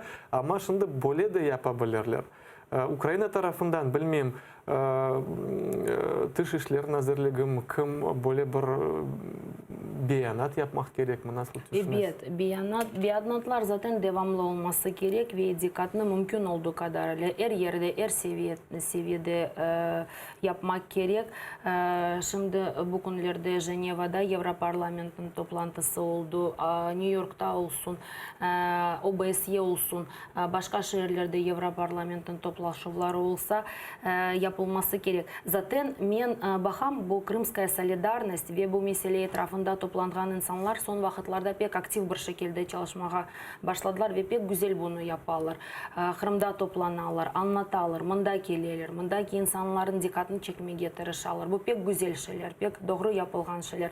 Yazarlar bunu, bunu yazmak gerek. Yani ağlamagan bebekke mama yoktur deyirler. Pek böyle komik gibi görünse de bu ana sözümünde ama doğrudur. Yani sen aytmasan dikkatini çekmezsin. Bu meselede bilirsiniz mi? Yani yapmak gerek, hazırlıklı olmak gerek. Umumi olarak alganda bu meselelerde elbette Ukrayna tarafından devlet seviyesinde gerekli şeylerin, adımların yapılması gerektir. Birincide bu insanlar siyasi mahkum. Siyasi mahkum olarak mandat tanıması gerek ve aileler, korantalar, ballar devlet tarafından gerekli destekini almalıdır. Maddi ve manevi. Geçen sene 100.000 grivna olarak bu tanındı, verildi. Pek büyük paralar olmasa da Kenada verildi ve insanlara bir şekilde destegidir. Bu hafta başında Gayana Hanım, Lila Hanım Gemijinin bağlandık. Lila Hanım, selamun aleyküm, iştesiz mi bizni? Aleyküm selam, hayırlı sabahlar olsun. Sağ olun Lila Hanım, sizge de şay olsun. Lila Hanım, şimdi biz Gayana Hanım'ın stüdyada Kırım'da alıp geçken sonki vakalarını müzakere etemiz. Bizge şimdi Nuri Primov'un anası yazdı. Onu oğlu Nuri Primov önde 2 aydan çıkmağa gerek ama onu şizolarga vakit koyarlar ve şimdiki oturgan vaziyeti pek ağır ve kıyın dedi ve bunun bağlı açlık ilan etti. Aslında bu meselege siz nasıl kıymet kesesiz, nasıl malumatınız sizde var? Практика по статьям террористической направленности, по которой проходят все наши соотечественники, она действительно достаточно сложная. И практически все наши единоверцы помещаются либо в карцер, либо в ШИЗО. И происходит это достаточно часто и, в принципе, систематично. Ничего нового для нас в этом нет, но нужно отметить, что условия содержания и в карцере, и в ШИЗО, они достаточно сложные. И ребятам приходится преодолевать большие трудности, пока они находятся в этих местах.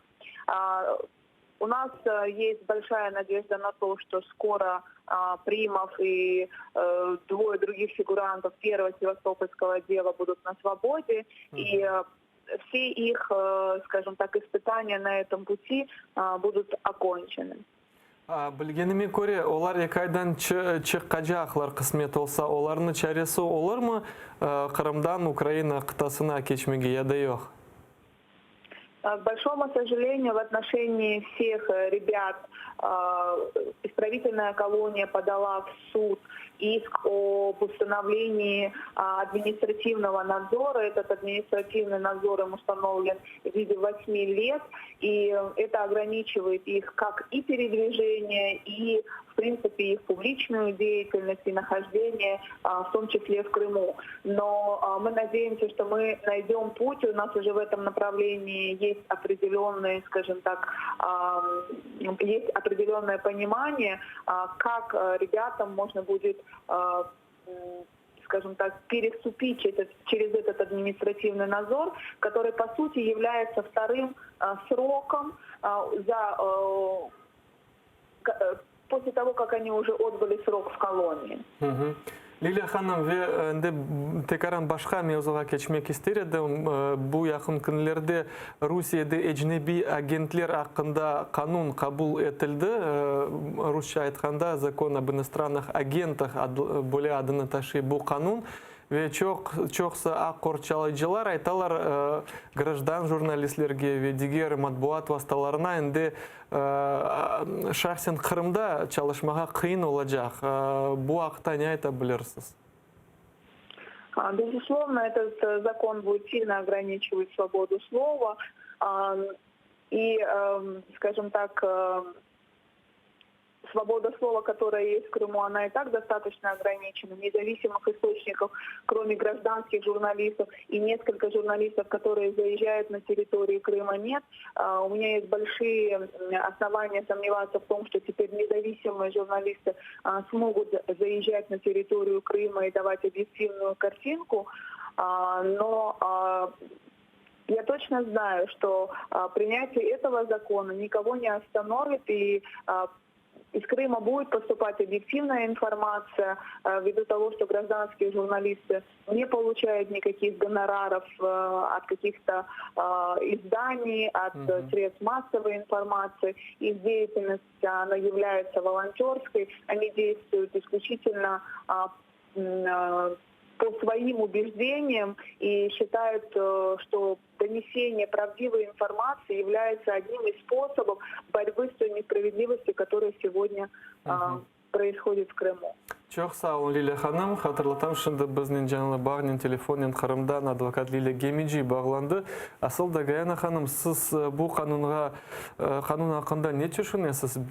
Bağlı mı o Kırım'da böyle peyda olgan граждан jurnalistlerge karşı kabul edilgen? Çünkü baksak çoksa akor çalıcılar şimdi böyle түшінелер Қырымда вазиет. Мисал olarak Қырым бірдемлігі насыл çalışacak? Çünkü bu kanun kabul edildi ve demek bu kanunға көре кімнің devlet tarafından bakışı olsa demek sponsorları var. Misal olarak оборудование aldılar, telefon aldılar mı, kamera alıp verdiler mi? Demek sen ecnebi agentsin ve senin faaliyetin olmayacak.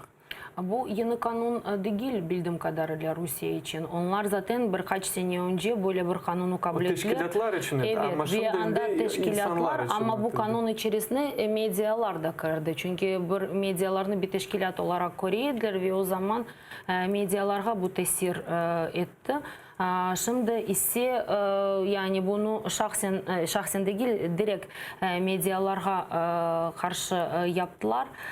Bu yani sıkma, kontrol etmeye ve boğma metodlardan veya usullardan birisi.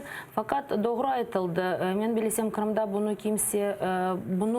bu kanun kimseni toktatmaz. Çünkü bu iş başında olan insanlar onlar bu iş için yanalar. Ateş düştü yeri yakar. Bu insanlar uzun kurantası için, uzun yandaki insanı için, Kırım Tatarı için, yani uzun parçası için bu yolga çıktılar. Ve şimdi nasıl kanunlar kabul edilsin, bu iş toktatılmaz. Çünkü bir şekilde yine de insanlar informasyonu olup bitkeni ondan sonra gerekli statistik malumatları aktarmağa tırışacaklar. Ama elbette bu insanlarını suçlamak, insanların işlerini engellemek, Kırım'da insanlarını. Ondan sonra dışarıdan yardımını, dikkatini, böyle ziyaretlerini kesmeye yollardan birisidir. Fakat dediğim gibi ben bilsem da nasıl kanunlarını Rusya uyduracak, da neler uydurdu. Burnet yapmak istiyorlar. Evet, da neler gelecek fakat yine de doğru malumat, doğru informasya yolunu tapar. Tek böyle yandım bir noktam insanlara zarar gelmesin. Anlaysınız mı? Bu şeyde işlerinden uğraşan, bu yolda olan insanlara zarar gelmesin. Çünkü hakikaten insanlarla konuşamaz. Bakın şimdi erkekler hapisteler. Erkekler hapisteler, hanımlar bu işini yaparlar. Doğru aytalar. Biz şimdi bizni de atsalar, bizim ballarga kim bakacak? Tekrar düşününüz, özünüzü onların yerine koyunuz. Bir böyle tasavvuf, böyle bir hayal etiniz, nasıl olacak deyip. Onun için yani hepimizge bu işten çette kalmamak gerek ve elinden gelgenin destekini vermek gerek. Bu hafta bilemiz şimdi bu haftaki olup geçti Kırım Birdemliğinin növbetdeki toplaşığı. Hatırlatam, Kırım Birdemliği ayının sonunda olup geçe ve Kırım'da en aktual olup geçken mahkemeler hakkında, Xurantaların vaziyeti hakkında laf alıp barılığına. Asıl da nasıl düşünesiniz? Şimdi bu kanunlarını kabul edeler. Kırım Birdemliğini kapatabilirler mi ya da yok? Kapatabilirler. Fakat Kırım Birdemliği benim bildiğim kadarıyla böyle kayıt olgan veya devlet kayıtını algan bir teşkilat değil. Bu hareket. İnsanların hareketi veya insanların inisiyativası platform deyip aytarsınız. Kapatabilirler çünkü nasıl bir şekilde aktivistlere, yol başçılara, iş başında olan insanlara karşı bazı tedbirleri yapıp, böyle korkutup, çağırıp, baskı yapıp kapatabilirler. Fakat yapsalar o zaman başka bir şey olacak. O zaman başka bir inisiyatif olacak. Bizim tarihimizde o vardı. Samizdat vardı. Yer altında çalışan insanlar vardı. Malumatlarını dışarıya aktaran ve Kırım Tatarlar vaziyeti hakkında doğru bilgileri bergen insanlar vardı. Bizim milli hareketçiler, kadınlar, Şefika Konsul, Zamfira Abdesa, Finar Cemileva. Elbette 21. asırda bu kadar vasıtaları, medya vasıtaları olganda, bu kadar elimizde imkan olganda, elektronik, bilmem ne diğer gadgetler olganda bu tür usullarga kaytmak doğru değil. Ama afsuski öyle bir devletinen iş alıp varamız, o bütün yollarını kapatmağa tırışır. Ve şimdi bizning canlı bağda bu toplaşuvda iştirak etken ve Kırım Birdemliğinin SOK koordinatörü Mustafa Seydaliyev bizning telefondan bağlandı. Selamun aleyküm Mustafa Bey, iştesizmi bizni? Aleyküm selam, işitем Seytumер. Sabahlar hayırlı olsun Mustafa Bey. Aytınız bu ayının Kırım Birdemliğinin növbetteki toplaşuvu nasıl olup geçti, nasıl meseleler müzakere ettiniz? Sağ olun Seytumер, sizge de sabahlar hayırlı olsun. Elbette her ay geçken gibi noyabrın 30. günü Kezlev şehrinde Kırım Birdemliğinin kuruluşu geçti. Allah'a çok şükürler olsun, uzak yola bakmadan, vakta bakmadan bayağı adam toplandı anda.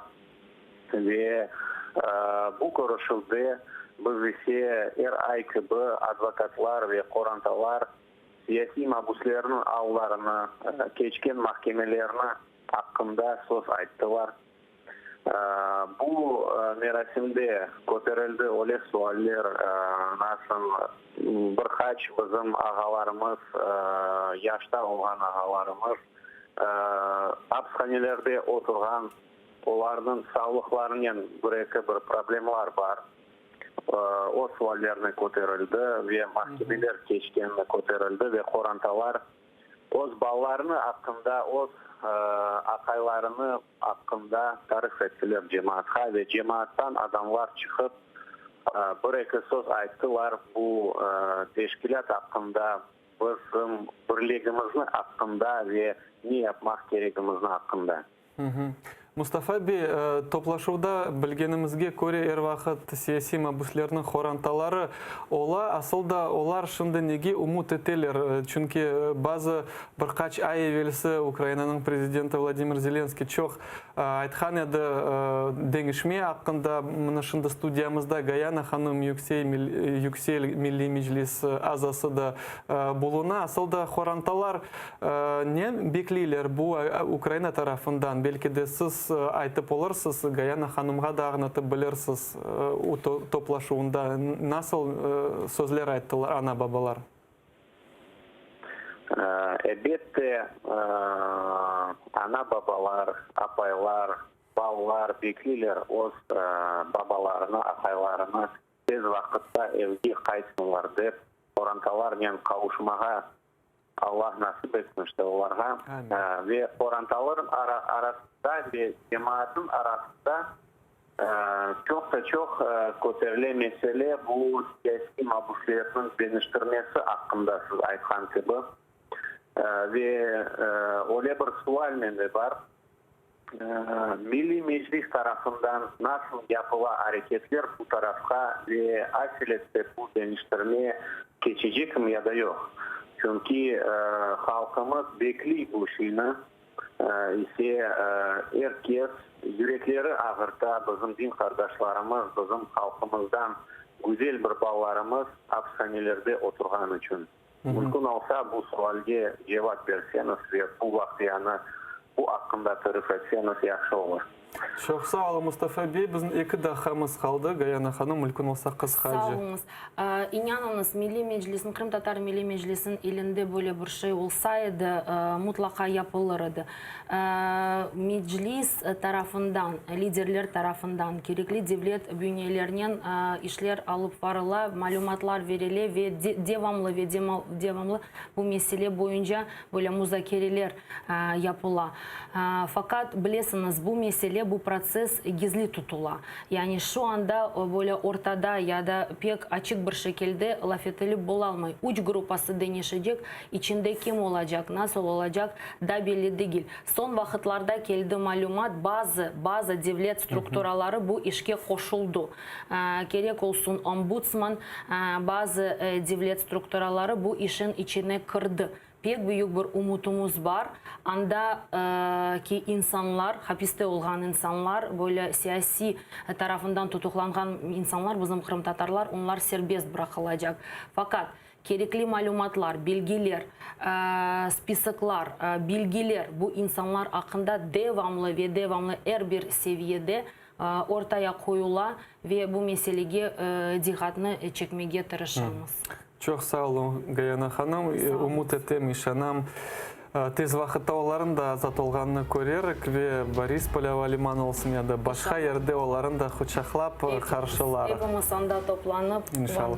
Sayılı teleseyirciler, hatırlatam stüdyamızın musafir Milli Meclis azası Gayana Hanım Yüksel bulundu. Şimdi ise bizim sabah yayınlarımız sonuna geldi ama ATR telekanalının efiri devam etti ve 5 dakikadan efirde Elvina Seyitbulayeva Zaman programmasında en yanı taze haberlerini sizge tarif edecek. ATR ile olunuz.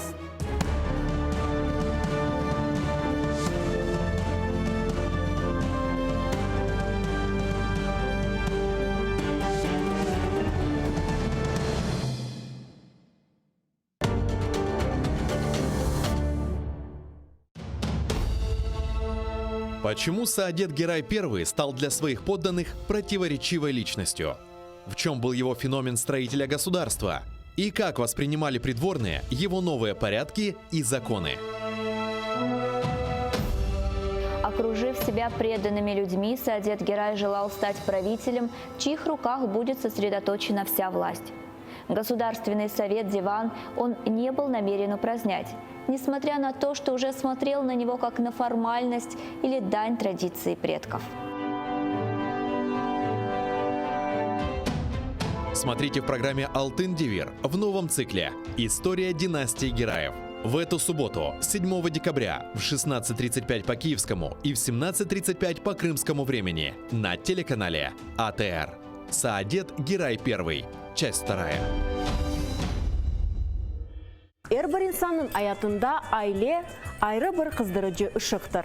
Бүгін де ұшық вет севгі ile толы Қорантаны зиярет етмек үшін Бахчисарай шеріне yol алдық. Эдем аға Дудаков өз Қорантазыларымен енді бізні беклей. Селам алейкум, Эдем аға. Алейкум селам, хош келдіңіз. Ускутлю, тек ускутлюге evlenmek demek. Vaqtlar nasıl oldu da alıştalığı aldı? İşte o nasıl oldu? Anası tuvaklıydı. Evet. Türk dünyası pek büyük ve o dünya inkişaf gelecek bu devletlerin ben bilesem yüksek derecede olacak. Onun için Türk dillerini bilmek gerek. Bu Kırım Tatar dilimiz. Kırım cennet değil dostlar. Siz cennetke kızmanız. Allandırıp balandırıp yalan resim sızmanız. Milli hareketin prensiplarından bir vakit kaydım. O ekspedisiyaya varganda aytdım Uskute Musallada evimiz var idi. Caminin yanına onu çıkarıp veriniz. Yani babanız yaşayan ev bu resimde. Bu kanası yaşayan ev işte bu azizlerin yanına. Aileniz samimi, musafirçen ve hep böyle devam etsin. Sizge de çok yıllar devamında beraberlikte böyle donatılgan sofra başında vaktini geçirmeye Allah kısmet etsin.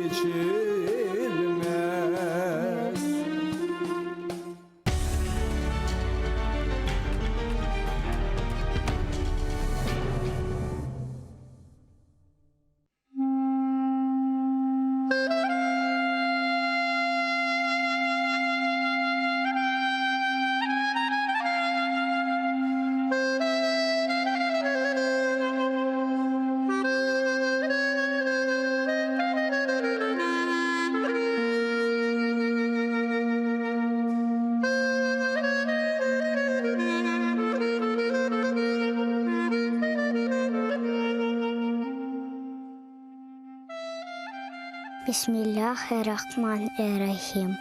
Yaratanım, Allah'ım, 99 ismin var. Ya Rabbim, Kırımlarga isteklerini bir yutunda devletlerini. Senden hayrı yok kimsemiz. Vatan için dua etemiz. İmdad bekle, Kırım hürmette. Rahim eyle açsın hizmette.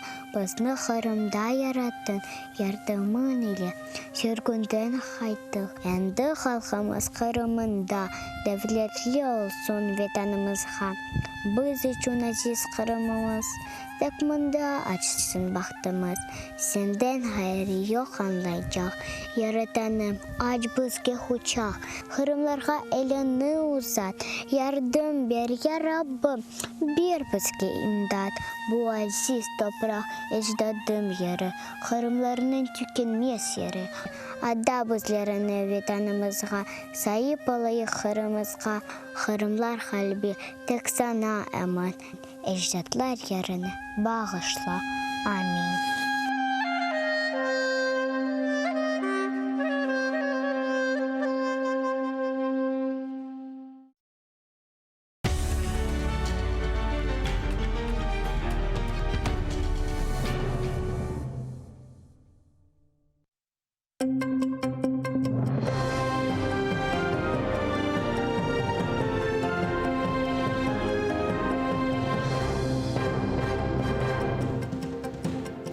Merhabanız, haftanın başı, dekabrın ekası, bazar ertesi, efirde zaman, stüdyada sizler için Elvina Sidbulayeva çalışa.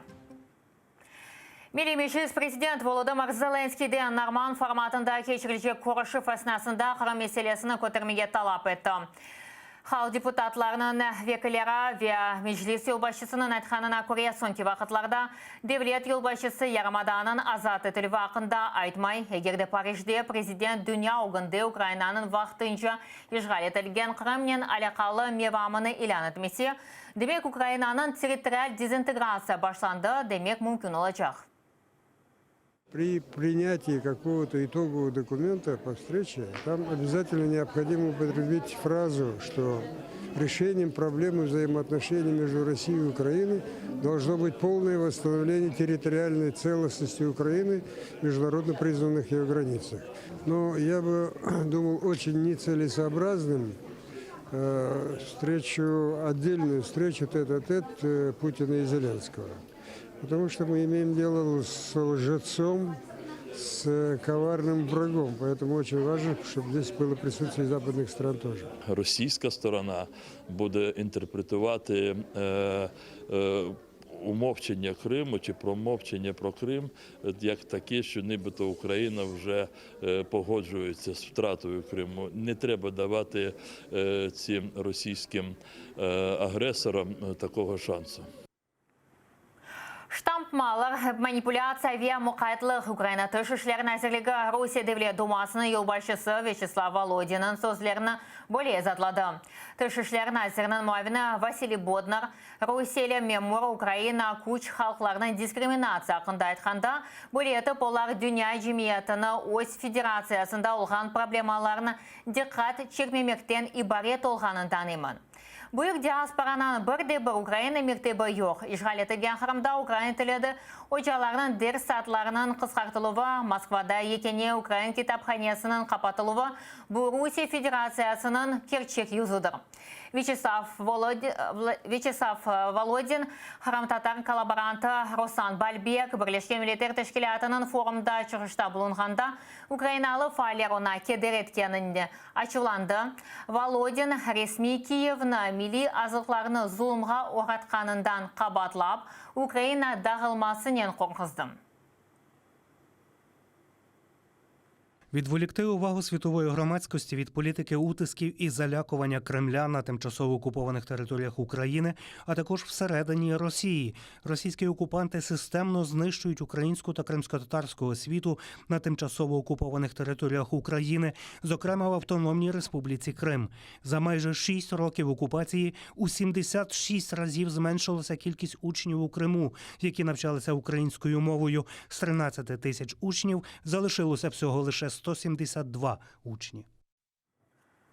Avrupa ve Avro-Atlantik integrasiya meseleleri boyunca Ukrayna baş nazirinin muavini Dmitro Kuleba, Rusiya Devlet Dumасы yolbaşçısının sözlerini güçlü bir şekilde tenkit etti. O Twitter sayfasında geçken asır başına ait Ukrayna haritasını tercih etti. Anda Rusiya Federatsiyası nezaretinde Ukrayna etnik teritoriyalarını bulunğanını kaydetti.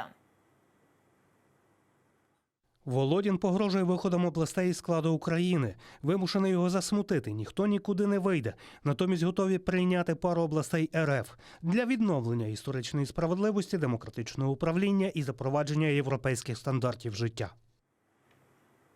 Ишғали тілген Ярмадада çalışқан қырымлы блогер ве журналистлеріне дестек көстірмек мақсадынен Москвада наразылық акция кечті. Иштиракчыларымден бірі олған Вера Лавришинаның сөздеріне көре бірқачынсан Курск вокзалына шықты. Олар Римзи Бекиров, Нариман Мемедиминов, Осман Рифмеметов, ве Рустем Сейтхалиевға дестек көстірмек үшін плакатлар тұтып тұрды. Ишғачылар қырымда сөз сербеслігіні жоқ етмек үшін чеші тусуларының құланалар деп қайдетілі.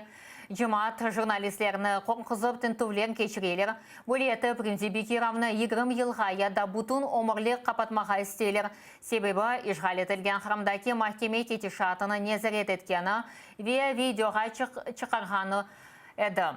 Блогер Нариман Мемедименовны есе 2,5 елға қапаттылар. О экстремист жағырымында қабатланды.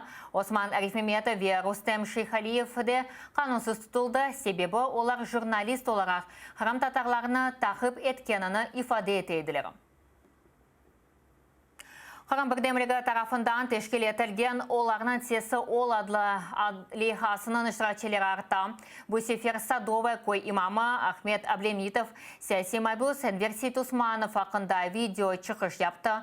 Оның айтқанына көре Энверсит Усманов 33 yaşында Дайвел Осетлер районын Садовый көйінде яшаған еді. Соны се қорантасымен бірабір Ақярдаки Балаклава районын Хайту көйіне көчкен.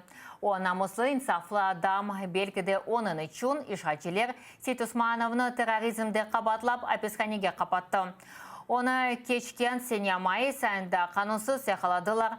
Ишғал етілген қырымда насыл үкімлер чықарғаны ақында біліп, назарға алсақ, Энверсит Усманов 20 елға махкум ете білежектір. Менің адым Ахмет. Садой көйінде яшайым. Бұл Сейт Осман Энвер деген оғланшығымыздың бүгін ештеміз терроризм деген лақап қоймышлар бұл баланың бойына. Бұл баланы егер менден сұрасаңыз, мен бұл балайы балақтан белі білейім, құндақлықтан белі білейім, бұл балайы танıyım. Біздің көйде яшайын балайды. Бұл бала осып шықты бабасыз, битасының қолында. Бұл бала битасының генінің анасынан да. Аналар оле балаларын бақамазлар, бұл бала бақтығы gibi анасын.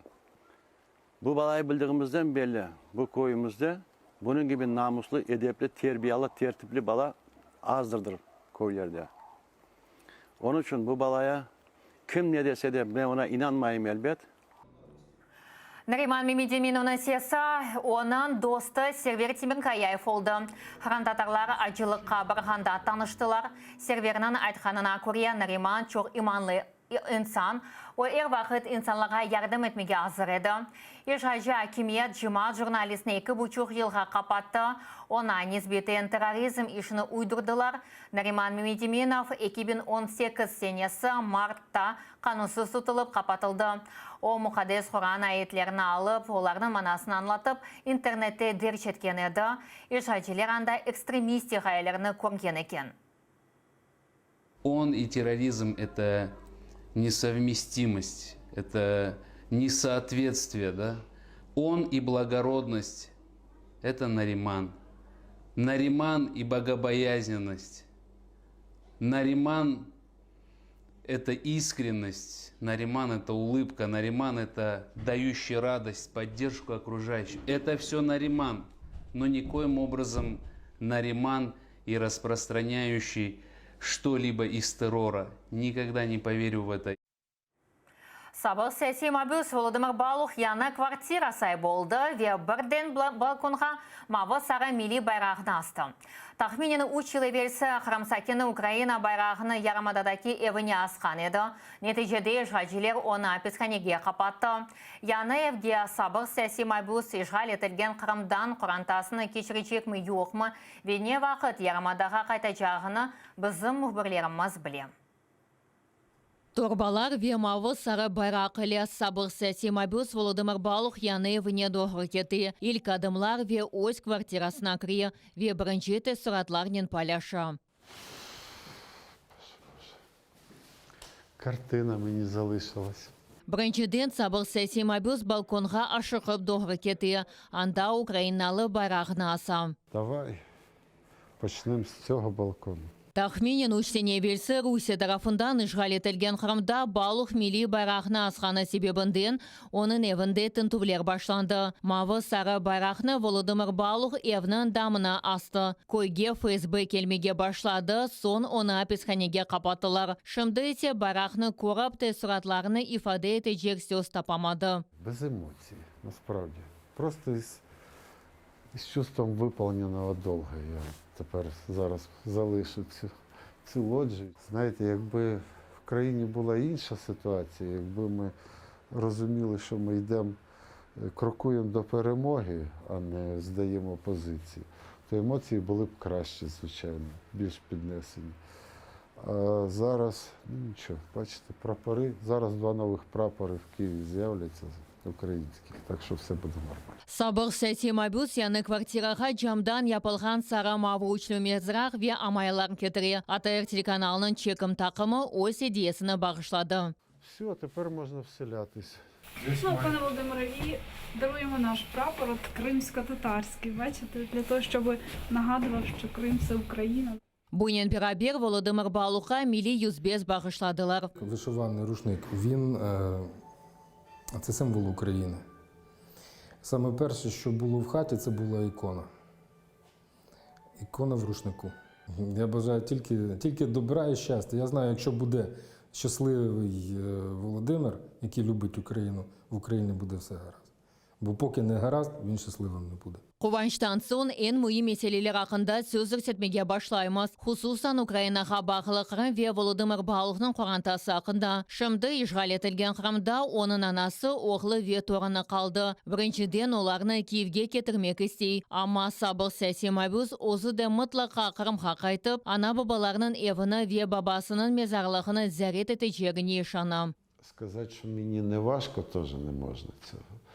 Бо зрештою, там моє життя до війни, життя до цих всіх подій, і взагалі там дитинство, там могила батька. У мене немає відчуття, що я більше ніколи не побачу там своєї землі, що я ніколи більше з кримськими степами не походжу. Коли ти все життя прожив і для тебе стала така річ, що 300 днів на рік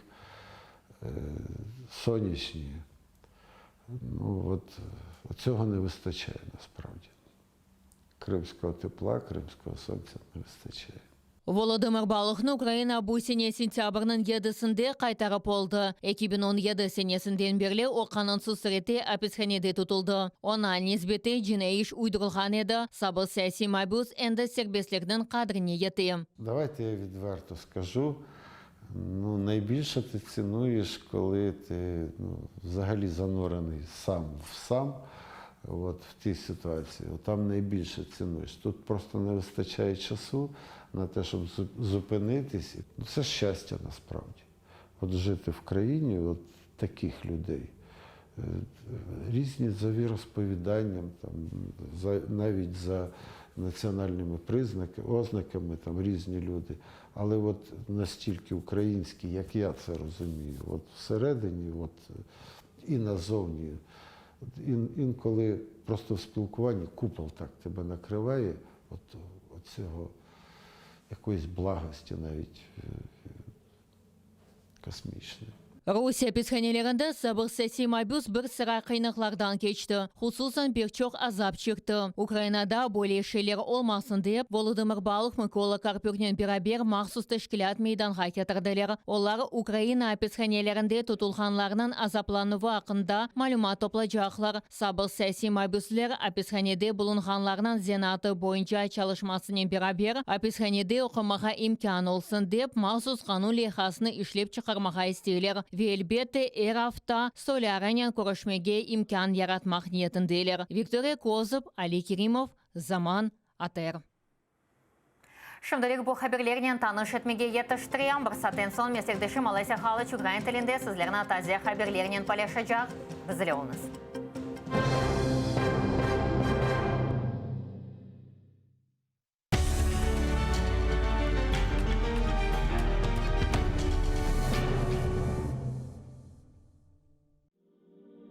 Пророк Мухаммед, да благословит его Аллах и приветствует, сказал: «Каждая умра после предыдущей служит искуплением совершенных между ними грехов. Что может быть прекраснее того, чтобы совершить путешествие к двум святыням ислама в Мекке и Медине, ощутить спокойствие и умиротворение на земле, по которой когда-то ступал наш любимый пророк. Да благословит его Аллах и приветствует. Ведь умра является искуплением от грехов и средством от бедности. А по мнению некоторых ученых, она является даже ваджибом. В священный месяц Рамадан умра по награде приравнивается к хаджу. И не забудьте про награду в мечети пророка. Да благословит его Аллах и приветствует. Откройте свой путь к Каббе вместе с Кабайолло.